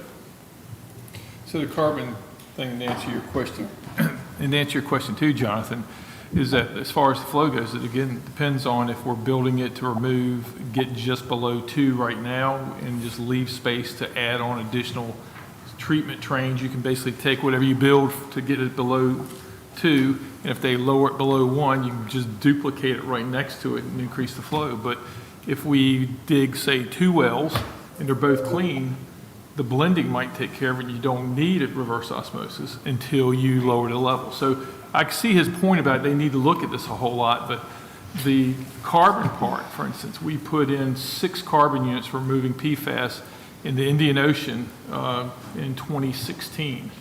And it's real low tech. You don't have to have lots of instrumentation and stuff. The beauty of carbon packs are they're real simple. They are labor intensive. They're big containers. And when you're done, you got a bunch of charcoal, but a lot of times people will use it and burn it. The reverse osmosis takes more training and people paying attention to a system. It's more of a hands-on, somebody's got to know what they're doing to run those. So there's pros and cons of each. And it's going to be tough for them to give us a clear answer on exactly an estimated cost. I can give you that right up front, Mr. Tabb. That's going to be tough to give a number that's anything more than a ballpark. Madam Chair, if I may. Just what I'm thinking, I mean, packer tests that will possibly allow us to reduce the amount of fluoride if we can just pull out of the lower part of that pump until we could possibly come up with a solution for the rest of the fluoride. Is that what you're? Well, that's the mission on this packer test right now is to do well 1A first and get all the data we can get from all 3 well screen settings and analyze that data, and then we'll relate that to determine whether or not we need to go do the other 2 wells. Okay. So there's a lot riding on that. It would be wonderful if we could find one of those levels that is the culprit and the other ones are not as bad. Now, what happens with that then is we lose capacity. We don't have the GPM. So that pushes a higher priority to need on additional wells at that point. So this is not a process that you just move through with great haste. It takes a lot of analytical work, building a nice database and looking at it and using the very best people in the industry to help us look at it as well. well-seasoned geologists and well-seasoned well people that have a lot of history in the business. It's a unique one, but you're not alone. We got fluoride issues all over America. Right. So would you just need water samples from our wells, or? Well, I You need to understand the just depth need, and- first thing I'd like to do is I'd like to get the depth of your well, what aquifer you're in. I can send you an email. I left everybody a card. So if y'all have questions that come up, send those to me, and then when I answer, everybody will get the answer. Okay? I'll send you my email as well. Right. So, because that might be a pretty simple task. Might. Okay, here's one other, if you'll indulge with me just one more minute, I'm almost through. Okay, this is Highway 13. Timed out. I don't know what I did. Oh, I hit that, okay, I can't do that. Okay, this is Highway 13. Okay, your more abundant volume of water is gonna be along that corridor and west of that corridor. We know that. Okay, your water plant, and all three of your wells is right in this area right here. Okay, we don't know where, if when we do those next two wells, we don't know exactly where those wells need to go. But if we're pinned to treatment removal rather than finding enough fresh water that we can blend, that means that we got to build additional raw water transmission from wherever those new wells are sited to get that back to the treatment plant. So that's an additional price. Then we got to find somewhere to put the backwash. We got to get that permitted. So I wanted to put that up to you just to plant an idea. Okay, potential funding sources. Currently, Senator Haney and Representative Ward's working on $750,000. We're working with you on a BRICS grant through the Department of Public Safety. We've got Mr. Bob here with our lobbyist that's going to be working on this item. And I can even envision, Bob, that we may even go after a STAG grant through Congressman Davis at some point. I can see several different entities coming together once we decide what the approved plan of direction is going to be. Okay, and then we got North Carolina State Revolving Loan and Grant. Now, let me caution everybody right here. This is a competitive loan process, and you can put an application in, but you are not guaranteed the money. And we know right now, if you put one in right now, pretty much it's going west, because that's where the greatest needs are. And this is the one we're working on through the Department of Public Safety, the BRICS grant. I mentioned STAG grant. We need to look into the Gold Leaf Foundation. And then we've always got U.S. loan and grant. But for Gates County, your median household income is about what now, Scott? 60,000? No, 50, yeah. I think it's 56. It's high. I have that off the top of my head. Our average income for Gates County is $49,850. Okay. We might be able to get in there with an intermediate interest rate if we go that, if we have to go that way. But that is, that concludes my presentation, Madam Chairman and members of the board. And we're all working toward a sustainable Gates County. Yes, sir. And it's going to be a journey. Yeah.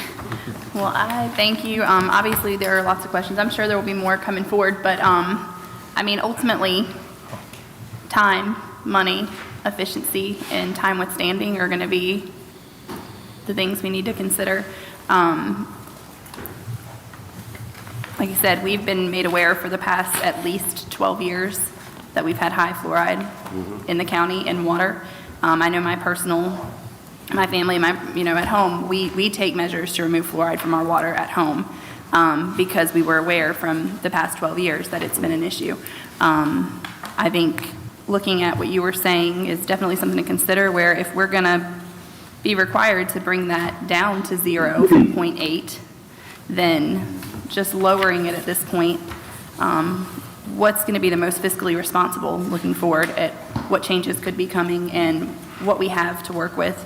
Money is always an issue. When we get into phase 4 at some point, when we get to phase 4, we will do alternative analysis, and that's when we'll show you what your best investment and payback is, because you've got to add in depreciation, you've got to add in O&M costs, operation and maintenance costs, and all that.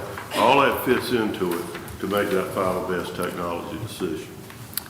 Like I said, I think fiscal responsibility is most, and I'll piggyback on that. Like, I do question, depending on what direction we want to go and what different data is showing, how many wells are going to be needed to be dug, how much of that research needs to happen. I understand that 2 do need to go in different areas of the county. The contamination is very concerning to learn that they were 3 put so close together. We don't want to go east. We don't want to go towards We don't want to go that. So our best chance is west of 13 in that area.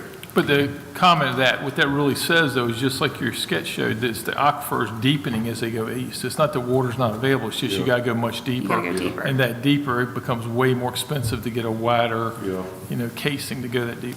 I did have one question. Under the partners for doing the brick grants, I'm just wondering, did anybody ask the school system? I mean, our school system's not doing too well, we'll say score-wise and all. I would almost think we should have asked the school to be partners in this as well. Yeah, I think that's they a good might would point. say, That hey, is we'd good. love to Because- support this. Yeah. And fiscally, we've, just looking at budget with the school board, their budget has increased, and a lot of that has been because they're saying they have to put more into exceptional children programs, things like that for education. And you're looking at in your report here, which the frontal lobe, the cognitive processes, the executive function, attention, memory, focus, like how much of this is affecting at this time. And I understand the time has to happen, but I also get, it's concerning if it is affecting the children already. How much time are we gonna? Well, I think getting back to your concern there, we need to get the state Board of Education working with the local Board of Education, and see if they have a mechanism, a way to track that. I don't know if they've made any effort in that. Well, just the school scores that we get every year. Right. I mean, our school scores have not done well in the last Right. 10 years. Yeah. I mean, I have a 39-year-old daughter. When she went into Gates County schools, 30 years ago, their Gates County schools were Exceptional pretty schools. good. I mean, they were like 10th in the state, as I recall at the time. And now we're Falling plummeted. down. Yeah. So I'm just saying, it seems like they would be wholehearted for anything that might potentially help the cognitive abilities of our students. The other thing too is the brick grants. You have a deadline application in October, but if you miss that, then isn't there one like in February as They well? extended it to December 20th, and that's how we got in for Got it, that. okay. But if you don't make that, are you restricted to applying once a year for brick grants, or can So you do far. each one? And we don't know if it's going to be reoccurring or not. This was the first year we found out about it. Okay. Separately, we talked about the bottled water. I understand the western part of the state, I feel like they've been neglected. I can't say that enough. I don't need to get on that bandwagon. But as far as bottled water for some of the community, I mean, Golden Leaf or some of these other guys, I mean, if we point out that potentially there's a part of the community that can't afford reverse osmosis systems. A lot of people can't. Right. I mean, is there not some rationale for us asking for Golden Leaf or somebody to give us some money to That's provide exactly bottled right. water? That's why most entities like to try to put grant in on projects to help lower that debt service. Because you gotta pay that principal and interest off over time. So the more grant you can plug into it, the more you can take it down. So if we could go to, I would say, Senator Hannig and Representative Ward, if they have any questions or input on I think they this did. conversation, yeah. This is Senator Hannig. I've been working with the Senate staff, exploring all the funding opportunities to include NCDPI, some type of bottled water programs. We understand the needs out west, but there are needs across the state. So again, we're looking at every possible avenue. We are reaching out to the federal DHS office, as y'all spoke about Robert Kennedy, this is a hot button issue for him. The timing couldn't be better for them to get on the bandwagon with this. So we have been diligently working on this. I communicate with staff at least a couple times a week on this. The funding, the timing couldn't have been worse for our budget cycle. Trying to find the money through DEQ, because we don't reach the levels that need to be, it's not considered a priority with DEQ. Well, I'm meeting with the new DEQ director on February 12th, and see if I can't have a conversation to help him change his mind about that. So a lot of changes are coming, as we all know. A lot of challenges. I'm not going to speak for Representative Ward, but I believe we're in lockstep. Every avenue we need to take to help y'all, we're going to take it. There's also the possibility. Of course, we haven't started session yet, but there's also a possibility of another funding coming before the end of our budget cycle for the western part of the state. Including that money for the $750,000 for the test wells. If we do a budget for the western part of the state, we will put that money in for that budget cycle. For that budget bill that comes up. Because with the history we have in recent years about our budget, who knows when we'll have a completed budget. So we can't wait for that. So we're pressing as hard as we can to get that money and to find it. Sounds great. Thank you, sir. Senator Ward, or Representative Ward, did you have anything? Yes, thank you so much for allowing me to join. I just want to reiterate that Senator Hannon and I are both working and exploring different resources to attempt to get this funding together for you. We realize the need there for the county, and it's with the possible implications for health issues, mental health issues, cognitive issues. We find this to be very, very important.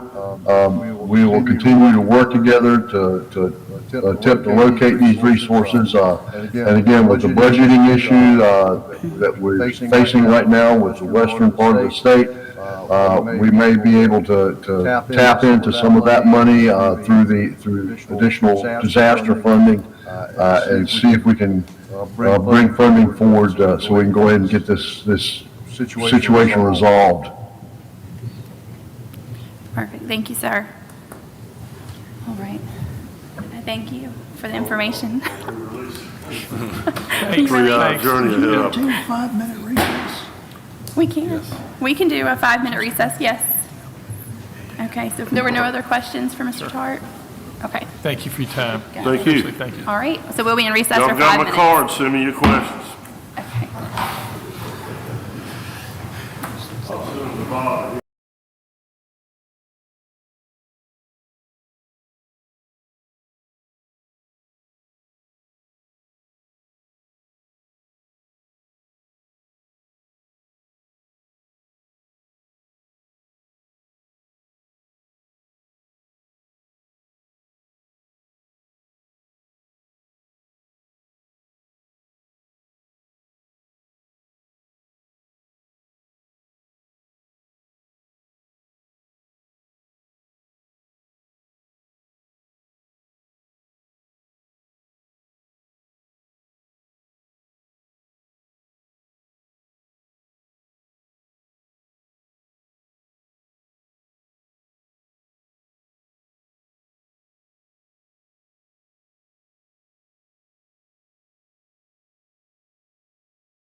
All right. Okay. I think we are back on, so we are back in session. Going on to the next item of business, we have old business item B, disposition of property located at 217 Main Street in Gatesville. Mr. Sauer, if you could please review the item. This is strictly an informational item.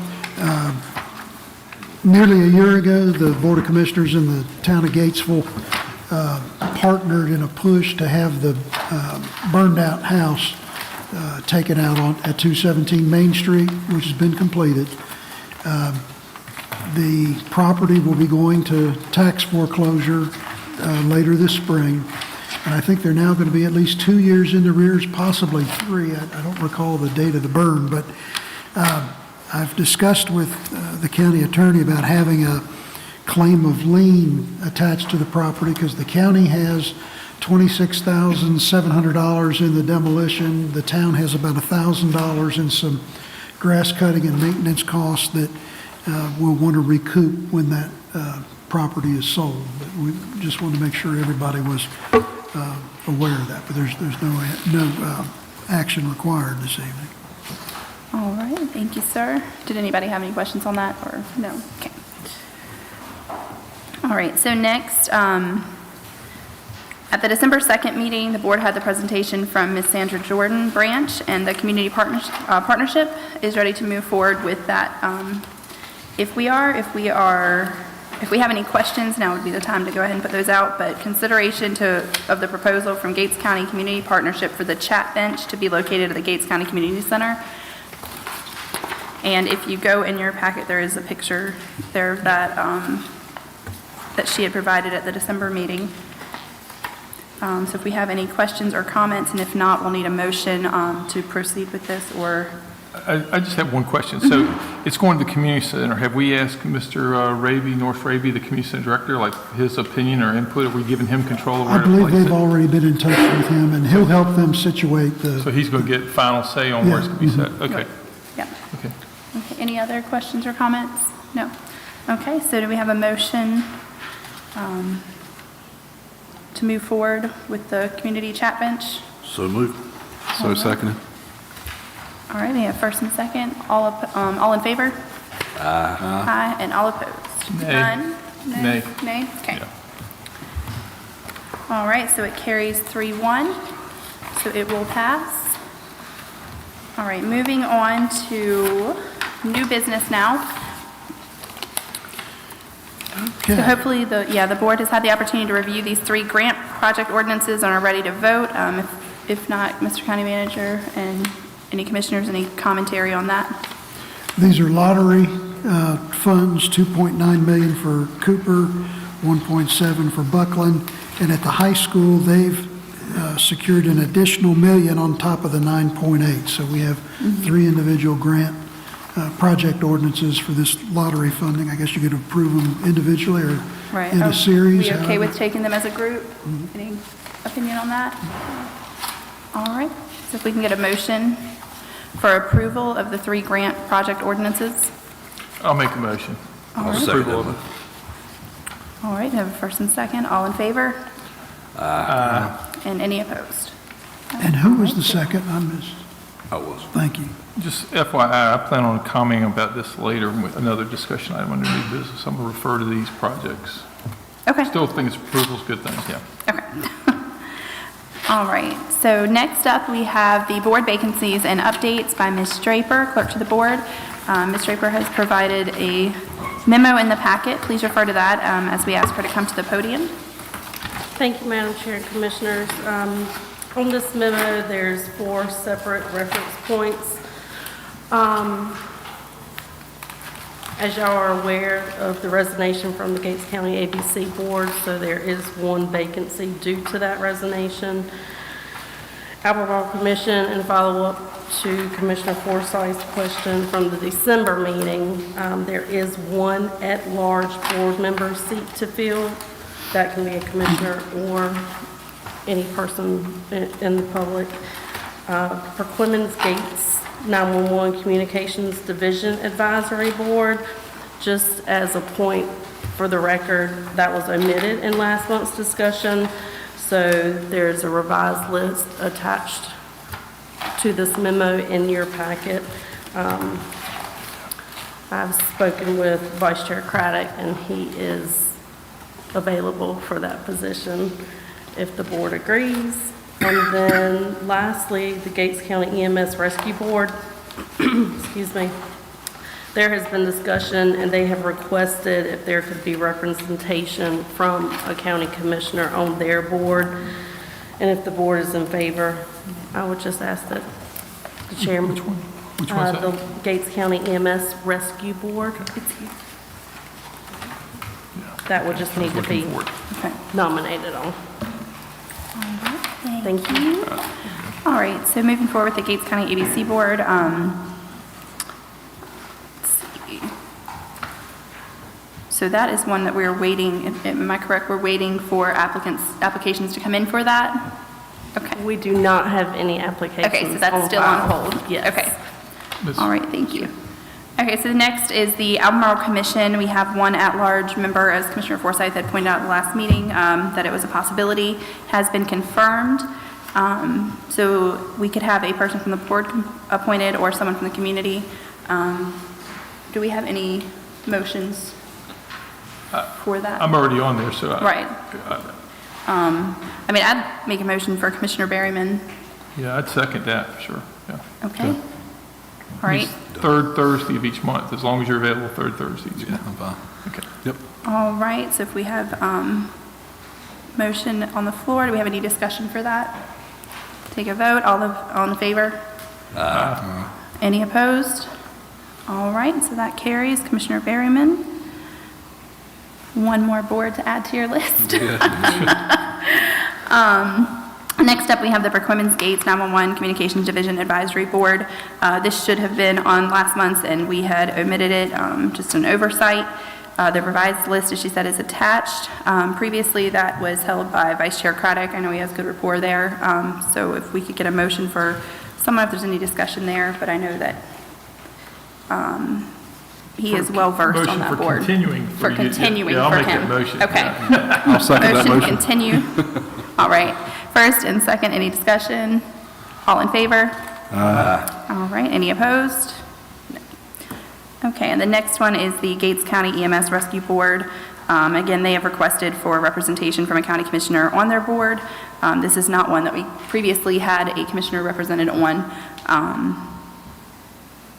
So, do you have any discussion? If you will make the I motion. make a motion. Okay. I'll second it. All right, any discussion? All in favor? Aye. All right, any opposed? And that carries as well. So we will circle back to the ABC board whenever we have applications come in for that.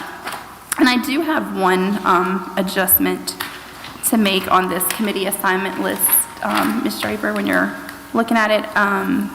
Commissioner Berryman, let me double check, should have the Merchant Commerce Park Committee added under his. That was decided upon at the December 18th meeting, I believe. That's correct. Right, okay. All right, thank you. All right, so the Merchants Commerce Center Conceptual Site Plan, Manager Sauer, if you could please brief the audience on this item. At last week's planning session, the board reviewed briefly the site plan that was developed some 24-plus months ago, and there's interest in, as I understand it, taking another look at some site plan options. And I think to get the effort moving, it'd be appropriate for the board to consider a motion directing staff to contact the group that worked with us, Summit Design, regarding revisions and adjustments to the site plan in coordination with Commissioner Berryman and his committee, and of course, Lisa Cherry. All right, thank you. I'm going to open that up for discussion, for any questions that we might have for It looks to Commissioner me- Forsyth. Of course, Yes. I have comments. So one, my concern is, I mean, is this going to be a significant budget effort? Are we going to spend a significant amount more money with them to do something more? That's just first question. Give you a second to think about that. Secondly, people have made comments to me, and I want to make sure they're clear. We have that property now, whether we like it or not, how we got to here, we have it, trying to make use of it as a a responsible thing for us. I've had people say, why don't you sell it? I mean, you know, giving it away for pennies now would be silly. So we've also know that some of the efforts that were done by staff in the previous year or two showed that we don't have a whole lot of interest of a grocery store or other big businesses coming here. So our options are somewhat limited, but we should stay after that, making valuable use of that. So I want to state that for the record. I know that I'm preaching to the choir, to the folks up here that are doing this and to the staff.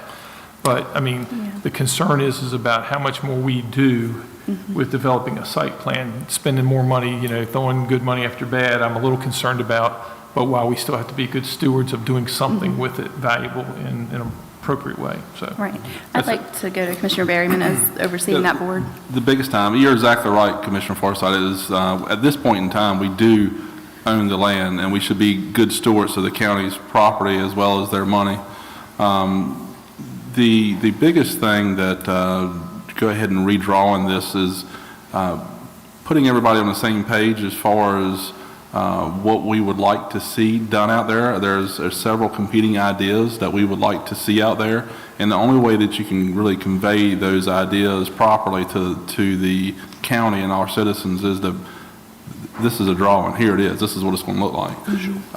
So I think that with us being able to sit down with our committee and then through the ideas, through the citizens that will be on the committee, put this on pen and paper so that way everybody can see what the real plan is behind everything and what we really want to do. So that way, if the citizens of Gates County really wanted to address in any manner one of us as far as the commissioners go, they would be able to do that and talk as far as you know, ideas and things like that. So in order to start that communication of ideas back and forth, you got to have somewhere to start at. And what's there now is just not conducive for what the citizens of Gates County has at least conveyed to us that they want to see in that area. And so we want to show that more of exactly what they want to see. I guess I'd ask are y'all going to get some public input about what public is suggesting before we do a plan and say, here it is again? I almost feel like we need to get the ideas from everybody else, and they say, hey, you know, now we need to make a track over here, or we need to do something else over here. That is the intent of our committee, is to have that okay, thank you. Thank you. Sorry to, just want to make sure it's clear up front. So. And I think we would be bringing back a task order with a cost estimate from the architect, so the board would know what you're voting on in terms of a budget item. It's my understanding we can't actually engage them until we get approval from the board to engage them. Okay. Okay, thanks. I'm good with what fellow commissioners pointed out, and I agree. We do have to be stewards of the citizens' tax dollars and let them have input. I agree. And if it does happen to be some economic development out there and offset tax bases, then let's go for it. I think we'll all be on the same page with that. We will be on the same page. So the floor is open to a motion directing staff to contract Summit Design regarding revisions and adjustments to the conceptual site plan in coordination with Commissioner Berryman on development of alternative programming options. So if we can get a motion. To actually contract or to engage them about a potential contract? To contact Summit Oh, I Design was regarding supposed to say revisions. contract. I'm like, Contact Summit. All right, so I was moved. like, let me say that again, okay? So the floor is open to a motion directing staff to contact Summit Design regarding revisions and adjustments to the conceptual site plan and coordination with Commissioner Berryman on development of alternative programming of options. So, did you still want to, there we go. I'm good. Restated it just for the record, make sure it's read right. I'll second that motion. All right, all in favor? Aye. Okay. Any opposed? No, so that carries. Perfect. All right, next up we have the new community center project scope and remaining SCIF funds. This has also been an ongoing project. So Manager Sauer, if you could brief the audience on this item. Thank you, Madam Chair. Gates County secured 2 $250,000 grants combined together to assess the viable life of the community center building, which was constructed in about 1979, 1980. There have been several additions to the building. There are 4 different levels of roof. They all leak. They've got multiple rubber layers. Vice Chairman Craddock has been on the roof with a contractor to talk about the condition. To date, we've only spent $42,000 of the $500,000 that's been made available.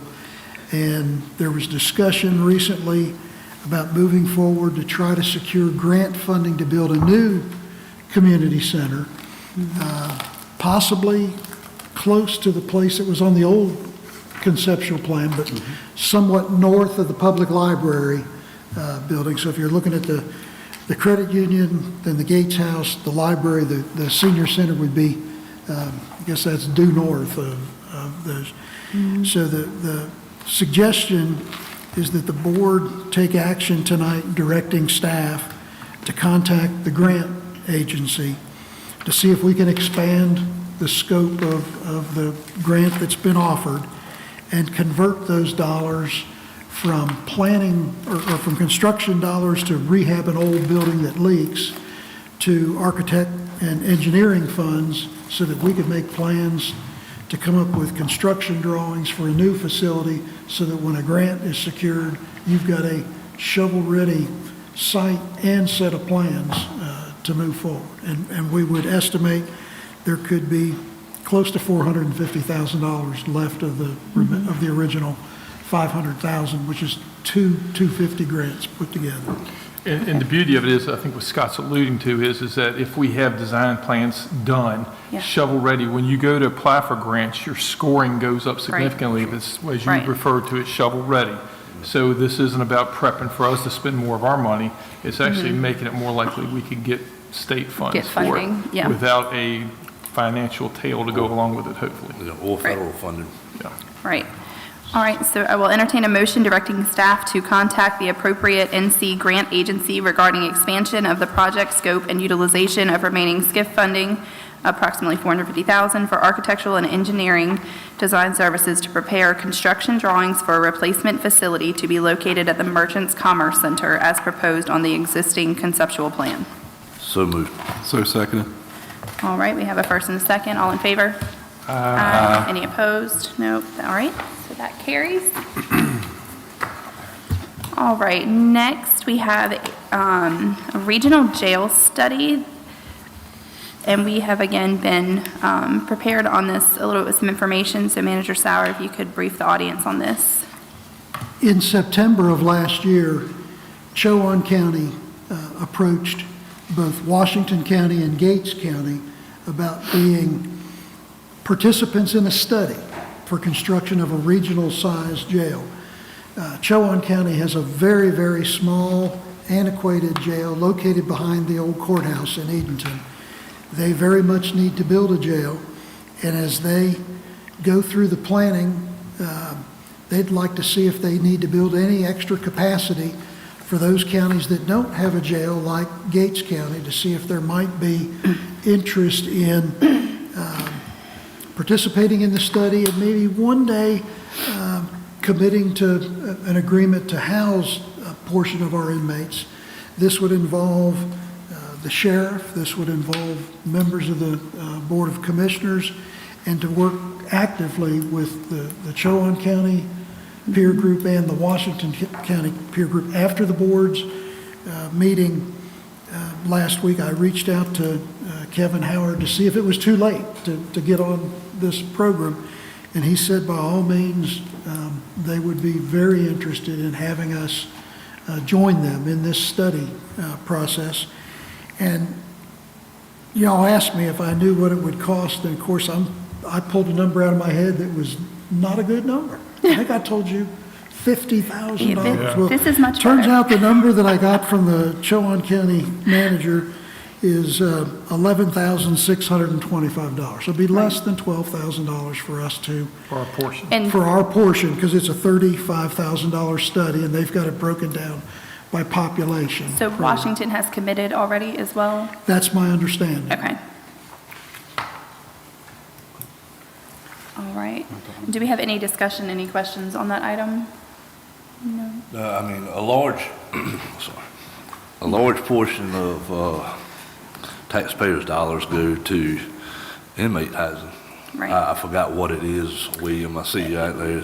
And we It's- surpassed that Well, last year. Over 300 even. for the housing, then you got a medical component. Yeah, I think. yeah, so over 300 for the housing, then the medical on top of it. So I think it would be a great interest of us to see if we have any potential It's also, investment there. yeah, it's also been my understanding too, in talking with the sheriff, is that he does have problems Yeah. finding housing for inmates of Fort Gates County. Yeah. So this would, in order to be there along the way, you got to be able to get in up front with something like this, and participating in this study would, Gates County could learn something along the way.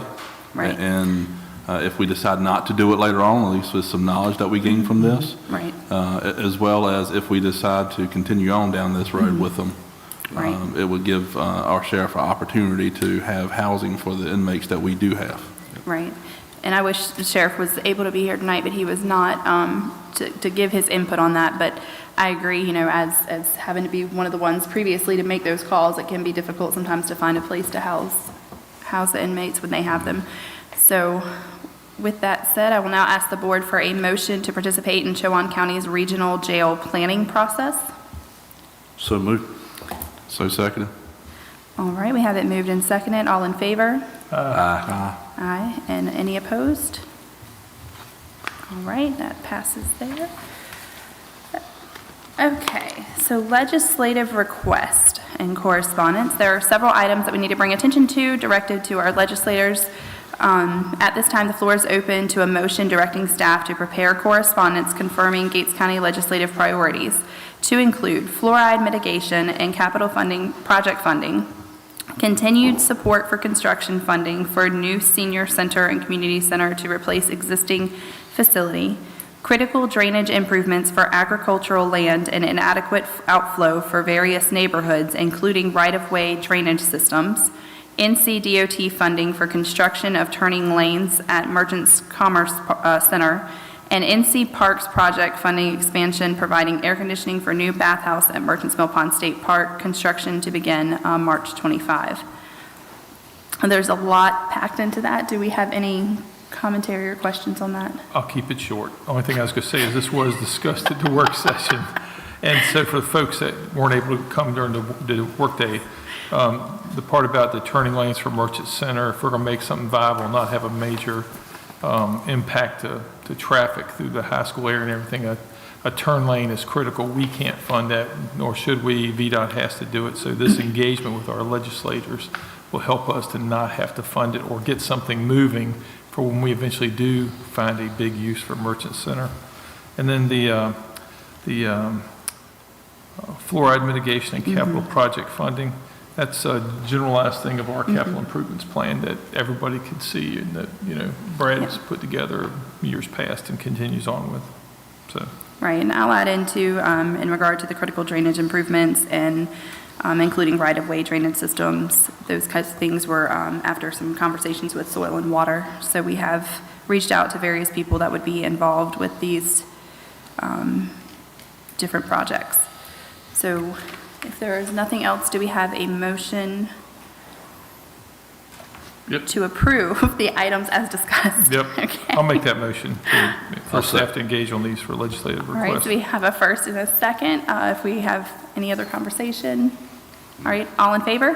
Aye. Aye. Any opposed? All right, so those carry. All right. Moving down to Board of Education, there are a couple of items here, and I'm going to, in just a moment after I introduce them, defer to Commissioner Forsyth to share a little bit more on each of them. So the Board of Education discussion and consider motion to support for the following requested initiatives. The first is realignment of the election calendar for Board of Election seats to coincide with the North Carolina general election schedule in November, rather than March, which may require a local bill in the long session with resolutions of support from both the Board of Elections and the Gates County Board of Commissioners. All right, and item number 2 is the consolidation of school facilities and related infrastructure as provided by NC General Statutes.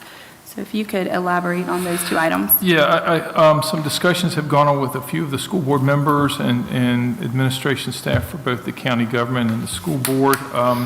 It's clear when you look at what, again, people have heard me refer to the Suite 5, the 2 counties that are slightly smaller than us, the next 2 that are slightly bigger than us.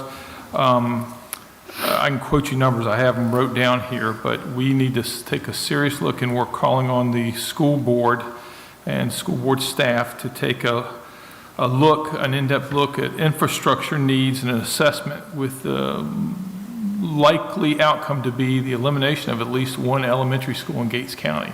And I'll say of those Suite 5 right now, if you go and look, out of the 5, we have more schools than the 2 places that are bigger than us. They have 500 students more than us. We have fewer elementary schools. We have more elementary schools. We have significantly more staff, and we think it's a responsible action for them to do an assessment. We think, and I'll say, to do it promptly, this isn't a 2 years from now study to come back and say, yeah, the numbers are down, maybe we should cut back. We're asking for them to do something expeditiously, to go out and take a serious look. Right, I agree. And I think that since these are motion items, these 2 are vastly different and probably need to be taken separately. Yeah. So we will entertain a motion and then open for discussion, but we're asking for a motion to ask the school board to seek a study on consolidation of the infrastructure with the likely outcome being the reduction of at least 1 elementary school. I'll make that motion. I second it. All right, so we have a first and second. Do we have any other discussion? Any other questions? Okay. Oh, I didn't know. Okay. All right, well, we're going to move forward for a vote. All in favor? Aye. Any opposed? All right, so that carries. The second item, I assume you're just jumping in, trying to speed us along, moving the election date. Discussion with the school board members, a few and all, and with the board here, various people.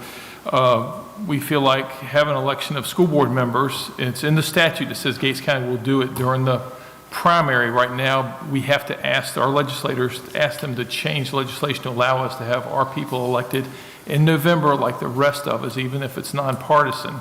Right. We think that's good because right now, if you have a school board member, loses an election, they become a lame duck for, 8 months or something, 7 months, and the person elected sits back for 7 months and can't participate. It seems an antiquated way of going forward, and we want to ask the legislature to go forward with trying to change that and ask the school board to consider also taking a vote to endorse this decision as well. Right, and I just want to add to, in previous years, the primary was always in May. It has moved to March, which is adding 2 months earlier. So May being at the end of the school year seemed like a less significant thing. Now it's moved to earlier in spring.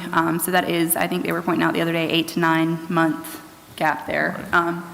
So yeah, if there's any other discussion on that, we will do it after a motion if it's carried. But if we could get a motion, trying to figure out how to word that there, a motion to seek realignment of the election calendar for the Board of Election seats to coincide with the North Carolina general election schedule in November rather than March, which may require the local bill in the long session with resolutions of support from both the boards of elections, our Board of Education and the Gates County Board of Commissioners. Yes. Okay. Did I say Board of Elections? No, I have a different note. I might have. I wrote the wrong word. Yeah, that sounds like it. All right, so do we have a motion? Yes. All right, a second? I'll second. All right, all in favor? Aye. Aye. Any opposed? Nope. All right, so that carries as well.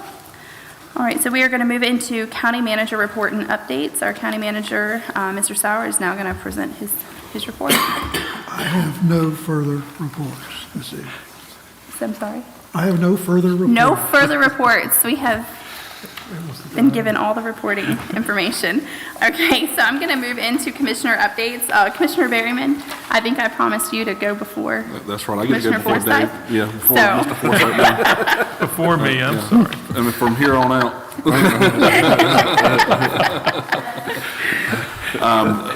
The big one that I've been focusing on over the last month or so since my appointment to the Merchants Commerce Center is just getting that up and going and deciding what's the best course of action there. So I'm working with Miss Lisa to be able to get that board built and put together and making sure that we get good participation from different areas of our community with that.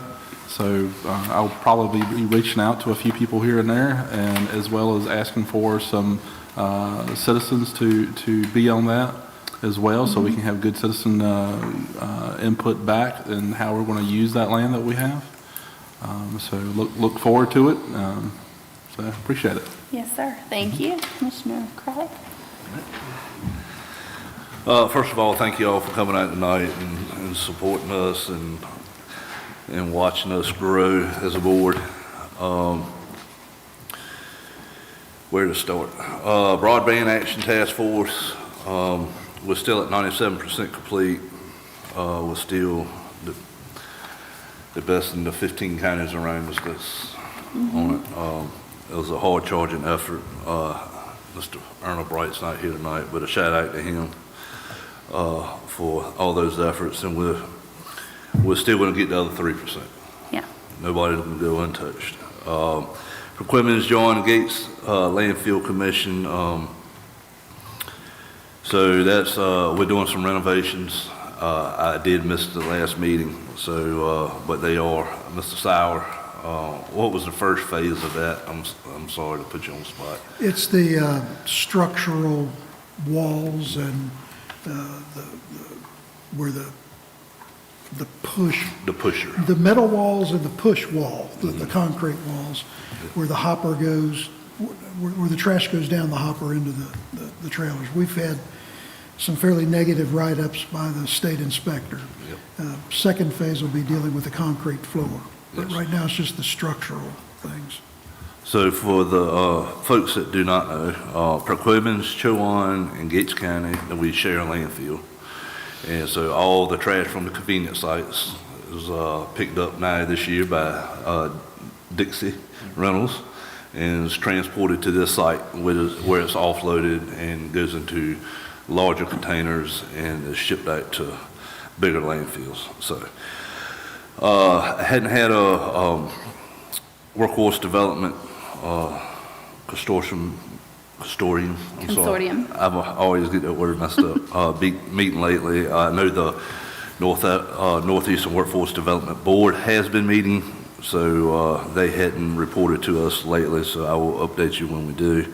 Public Health and Safety Committee, we're getting that kicked back off the ground. We hadn't had a meeting since July, and I was kind of heading that up and pushing it, and then election, and then I was traveling for work, just a bunch of excuses. So we'll be meeting tomorrow night once again, and I want to try to hand some of the duties over to the people that are participating, because just because I'm traveling for work doesn't mean that we can't have the meeting. I think the meetings still need to keep on going, because there's some good work, good ideas, things that benefit our citizens and constituents. So I want to get that moving and kind of hand it off where they just report back to me. Perquimans Gates 911 Communications Division Advisory Board, that stimulated from where we consolidated our 911 E911 together. So it's a pretty good meeting. Did you go last time, Mr. Perry? I went in November. Yeah. So it's, once again, Perquimans and Chowan, all of the fire chiefs, everybody get together and they report out. And it's really, really good information. Jonathan Nixon and his team is outstanding. And I'm looking forward to seeing their construction plans and everything for that $4.5 million grant that we were able to receive to update the building and have a larger facility for our 911 calls. So, and that's all I got. Oh, and we're traveling this week. I'll let you. Well, let me add that to my list to hit on. Let you finish that up. So, all right. Thank you all for coming. Commissioner Forsyth. Trying to be prompt. Staff Christmas party, that was nice. I didn't have a chance to really talk about it publicly, but it was really nice to go and meet staff and see folks come in and talk right before Christmas and get to know a few people, hear some of the comments made. Very agreeable bunch. It was a nice Christmas setup. The Albemarle Commission, they have a new executive director. The previous one left. They're having some issues with audit. There's been some concerns about how funds were managed and everything. They're going through that right now. It seems to be getting resolved. They elected a new chairman, Mr. Bob Kirby, who's from Chowan County. He's now the chair of that. The secretary, I can't remember her name. Oh, shucks. She's from Camden, and she's the secretary. She's also was at the training with us, so I got to spend some time with her at the New Bern training last week. So moving to New Bern training, it was great. There were lots of commissioners there. We got to interact with a lot of new ones, but some counties had their entire commissioner boards, their county manager, and their attorneys all present to work better and as a team building thing, which was kind of nice to see. A few things that came up that I thought were noteworthy and we mentioned before was like Johnston County has a great Facebook page of sharing information. If anybody's seen my Facebook page, I try to mimic a lot of what they're doing. I'm trying to do similar things to how they communicate. And I will note that now, just since I've started checking, that those Sweet 5 counties I talked about, Jones, who's the smallest of us, they now have a Facebook page and they're doing similar. Washington County now has a Facebook page doing similar thing for posting issues. And then we're Camden, right next to us, Camden has a Facebook page and is posting stuff. So only us and Allegheny, which is the biggest of those Sweet 5, don't have a current Facebook page that they're using to robustly inform the public of information. So again, like for us to keep that in mind and consider that that's worthwhile. And the Johnstown people were very helpful. They've gotten very good about posting stuff. They said, don't make it a dialogue thing. If people want to say ugly things, let them do it. Don't delete it, but don't respond to ugly comments. Use it to post and share information with the public. So I'd like to think we'd do that. We talked about the school board issue, and then the last thing, again, I just want to reiterate is about meeting minutes and accuracy for public records requests from the community. Again, talked to a few people about it, and for absolute accuracy and public records request ease, transcripts are an easy thing to do, but if we don't do that, then we have to make sure we ensure the accuracy of meeting minutes and are responsive to public's requests for records. And so I'm hoping we'll talk about that some more in the coming meeting about meeting, fulfilling, and responding to public records requests. That's all I've got for now.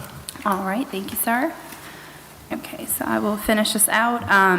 So January has been fun. We're still working on building connections. We started that with a work session last week where we came together, the commissioners, county manager, some staff, just to kind of lay out some things for the year that we needed to talk about. There were no action things taken at that meeting.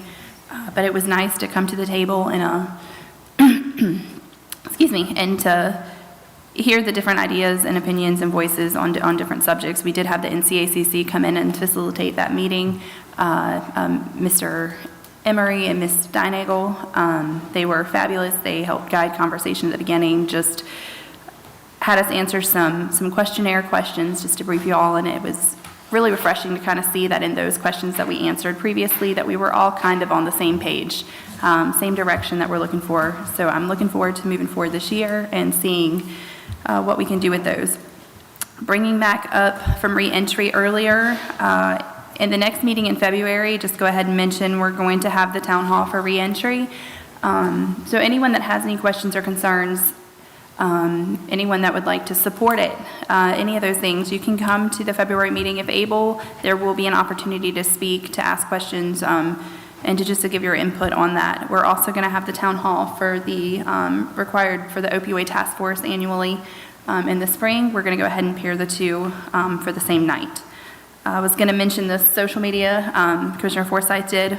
We have had Ms. Draper working on getting a social media page up.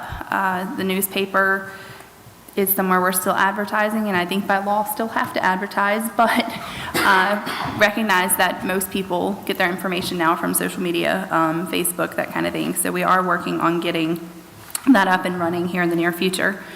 We're also looking forward to, in the spring, once we've completed a solid year with the 911 centers consolidated with Rick Women's, we're hoping to have someone from the Gates, Performance Gates 911 Center come in and just provide an update on the past year and hear how it has gone from his perspective and the direction it's going. As Commissioner Craddock mentioned, we have a grant that was secured to build a new building, more state-of-the-art equipment, that kind of thing that would not have happened had we not consolidated. So it's going to benefit both Perquimans and Gates in a big way, which is really exciting. We do have other work sessions that will be coming up. Those will be posted for those that do want to attend. We're also going to be moving into budgeting season soon. So come March or so, you'll see dates put out for different work sessions and budget retreat type things moving forward. And then this week, I want to say Wednesday, myself and Vice Chair Craddock are going to what they affectionately call Chair-Vice Chair training, and County Manager Sauer is going to be attending with us. I think it's actually called Leading Your Governing Board is the correct title. Commissioner Forsyth said that he was coming. I'm actually good. I'm paying for myself. He was paying out of pocket, and he was going as well for the additional training. So we will be out of pocket on Thursday, and look forward to getting that education there. So we are moving now to the end of the meeting in the second public comment section. So do we have anyone signed up for that? And if anyone would like to address the board and they have not signed up to speak, if you wanted to come to the front, you could let Ms. Draper know your name. She could put that down on the paper at that time. Okay. All right, thank you. All right, so given that, we now want to open discussion to the board, whether we want to vote or modify bylaws to reflect the second public comment section. Again, I know we've only done this twice and nobody has come up to take advantage of that yet. I do think that it's beneficial. I think that it's important. There are often times where we do have a greater turnout, and if something of importance comes up during that meeting, I think that it is key for them to have that opportunity to come and speak then and not have to wait a month or have to track us down throughout the month to ask their questions or give their opinion. So I'll open that for discussion, and then we can move forward to a motion on how to handle that. I just absolutely agree with you. Everything you said, yeah. I hope we'll support it. I mean, Okay. you can always undo it later if it becomes a problem. That's the thing. Okay, you good? Okay. All right, so if we could get a motion to modify the bylaws to reflect the second public comment. So moved. In a second? I'll second. All right, all in favor? Aye. Aye. Any opposed? All right, so that has passed, and we will now put that into our bylaws. Good. We are going to be moving into closed session pursuant to NCGS 143-318.11A3, purpose attorney-client privilege. At this time, we need a motion to go into closed session to consult with the county attorney to preserve the attorney-client privilege that exists between attorney and this public body. There will not be any action taken after this closed session. So moved. All right, do we- Second. Second, all in favor? Aye. Aye. All right, we are now in closed session. Is that a gavel moment? Thank you, folks, for coming out. Thanks, everybody, staff included. Thank you. All right. You need to go back. Go closed session, yeah. I'm gonna leave most of this here.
All right, so if we can get a motion to come out of closed session.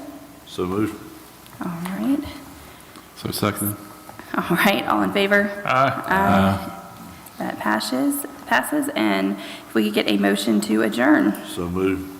Seconded. All in favor? All right, we are adjourned.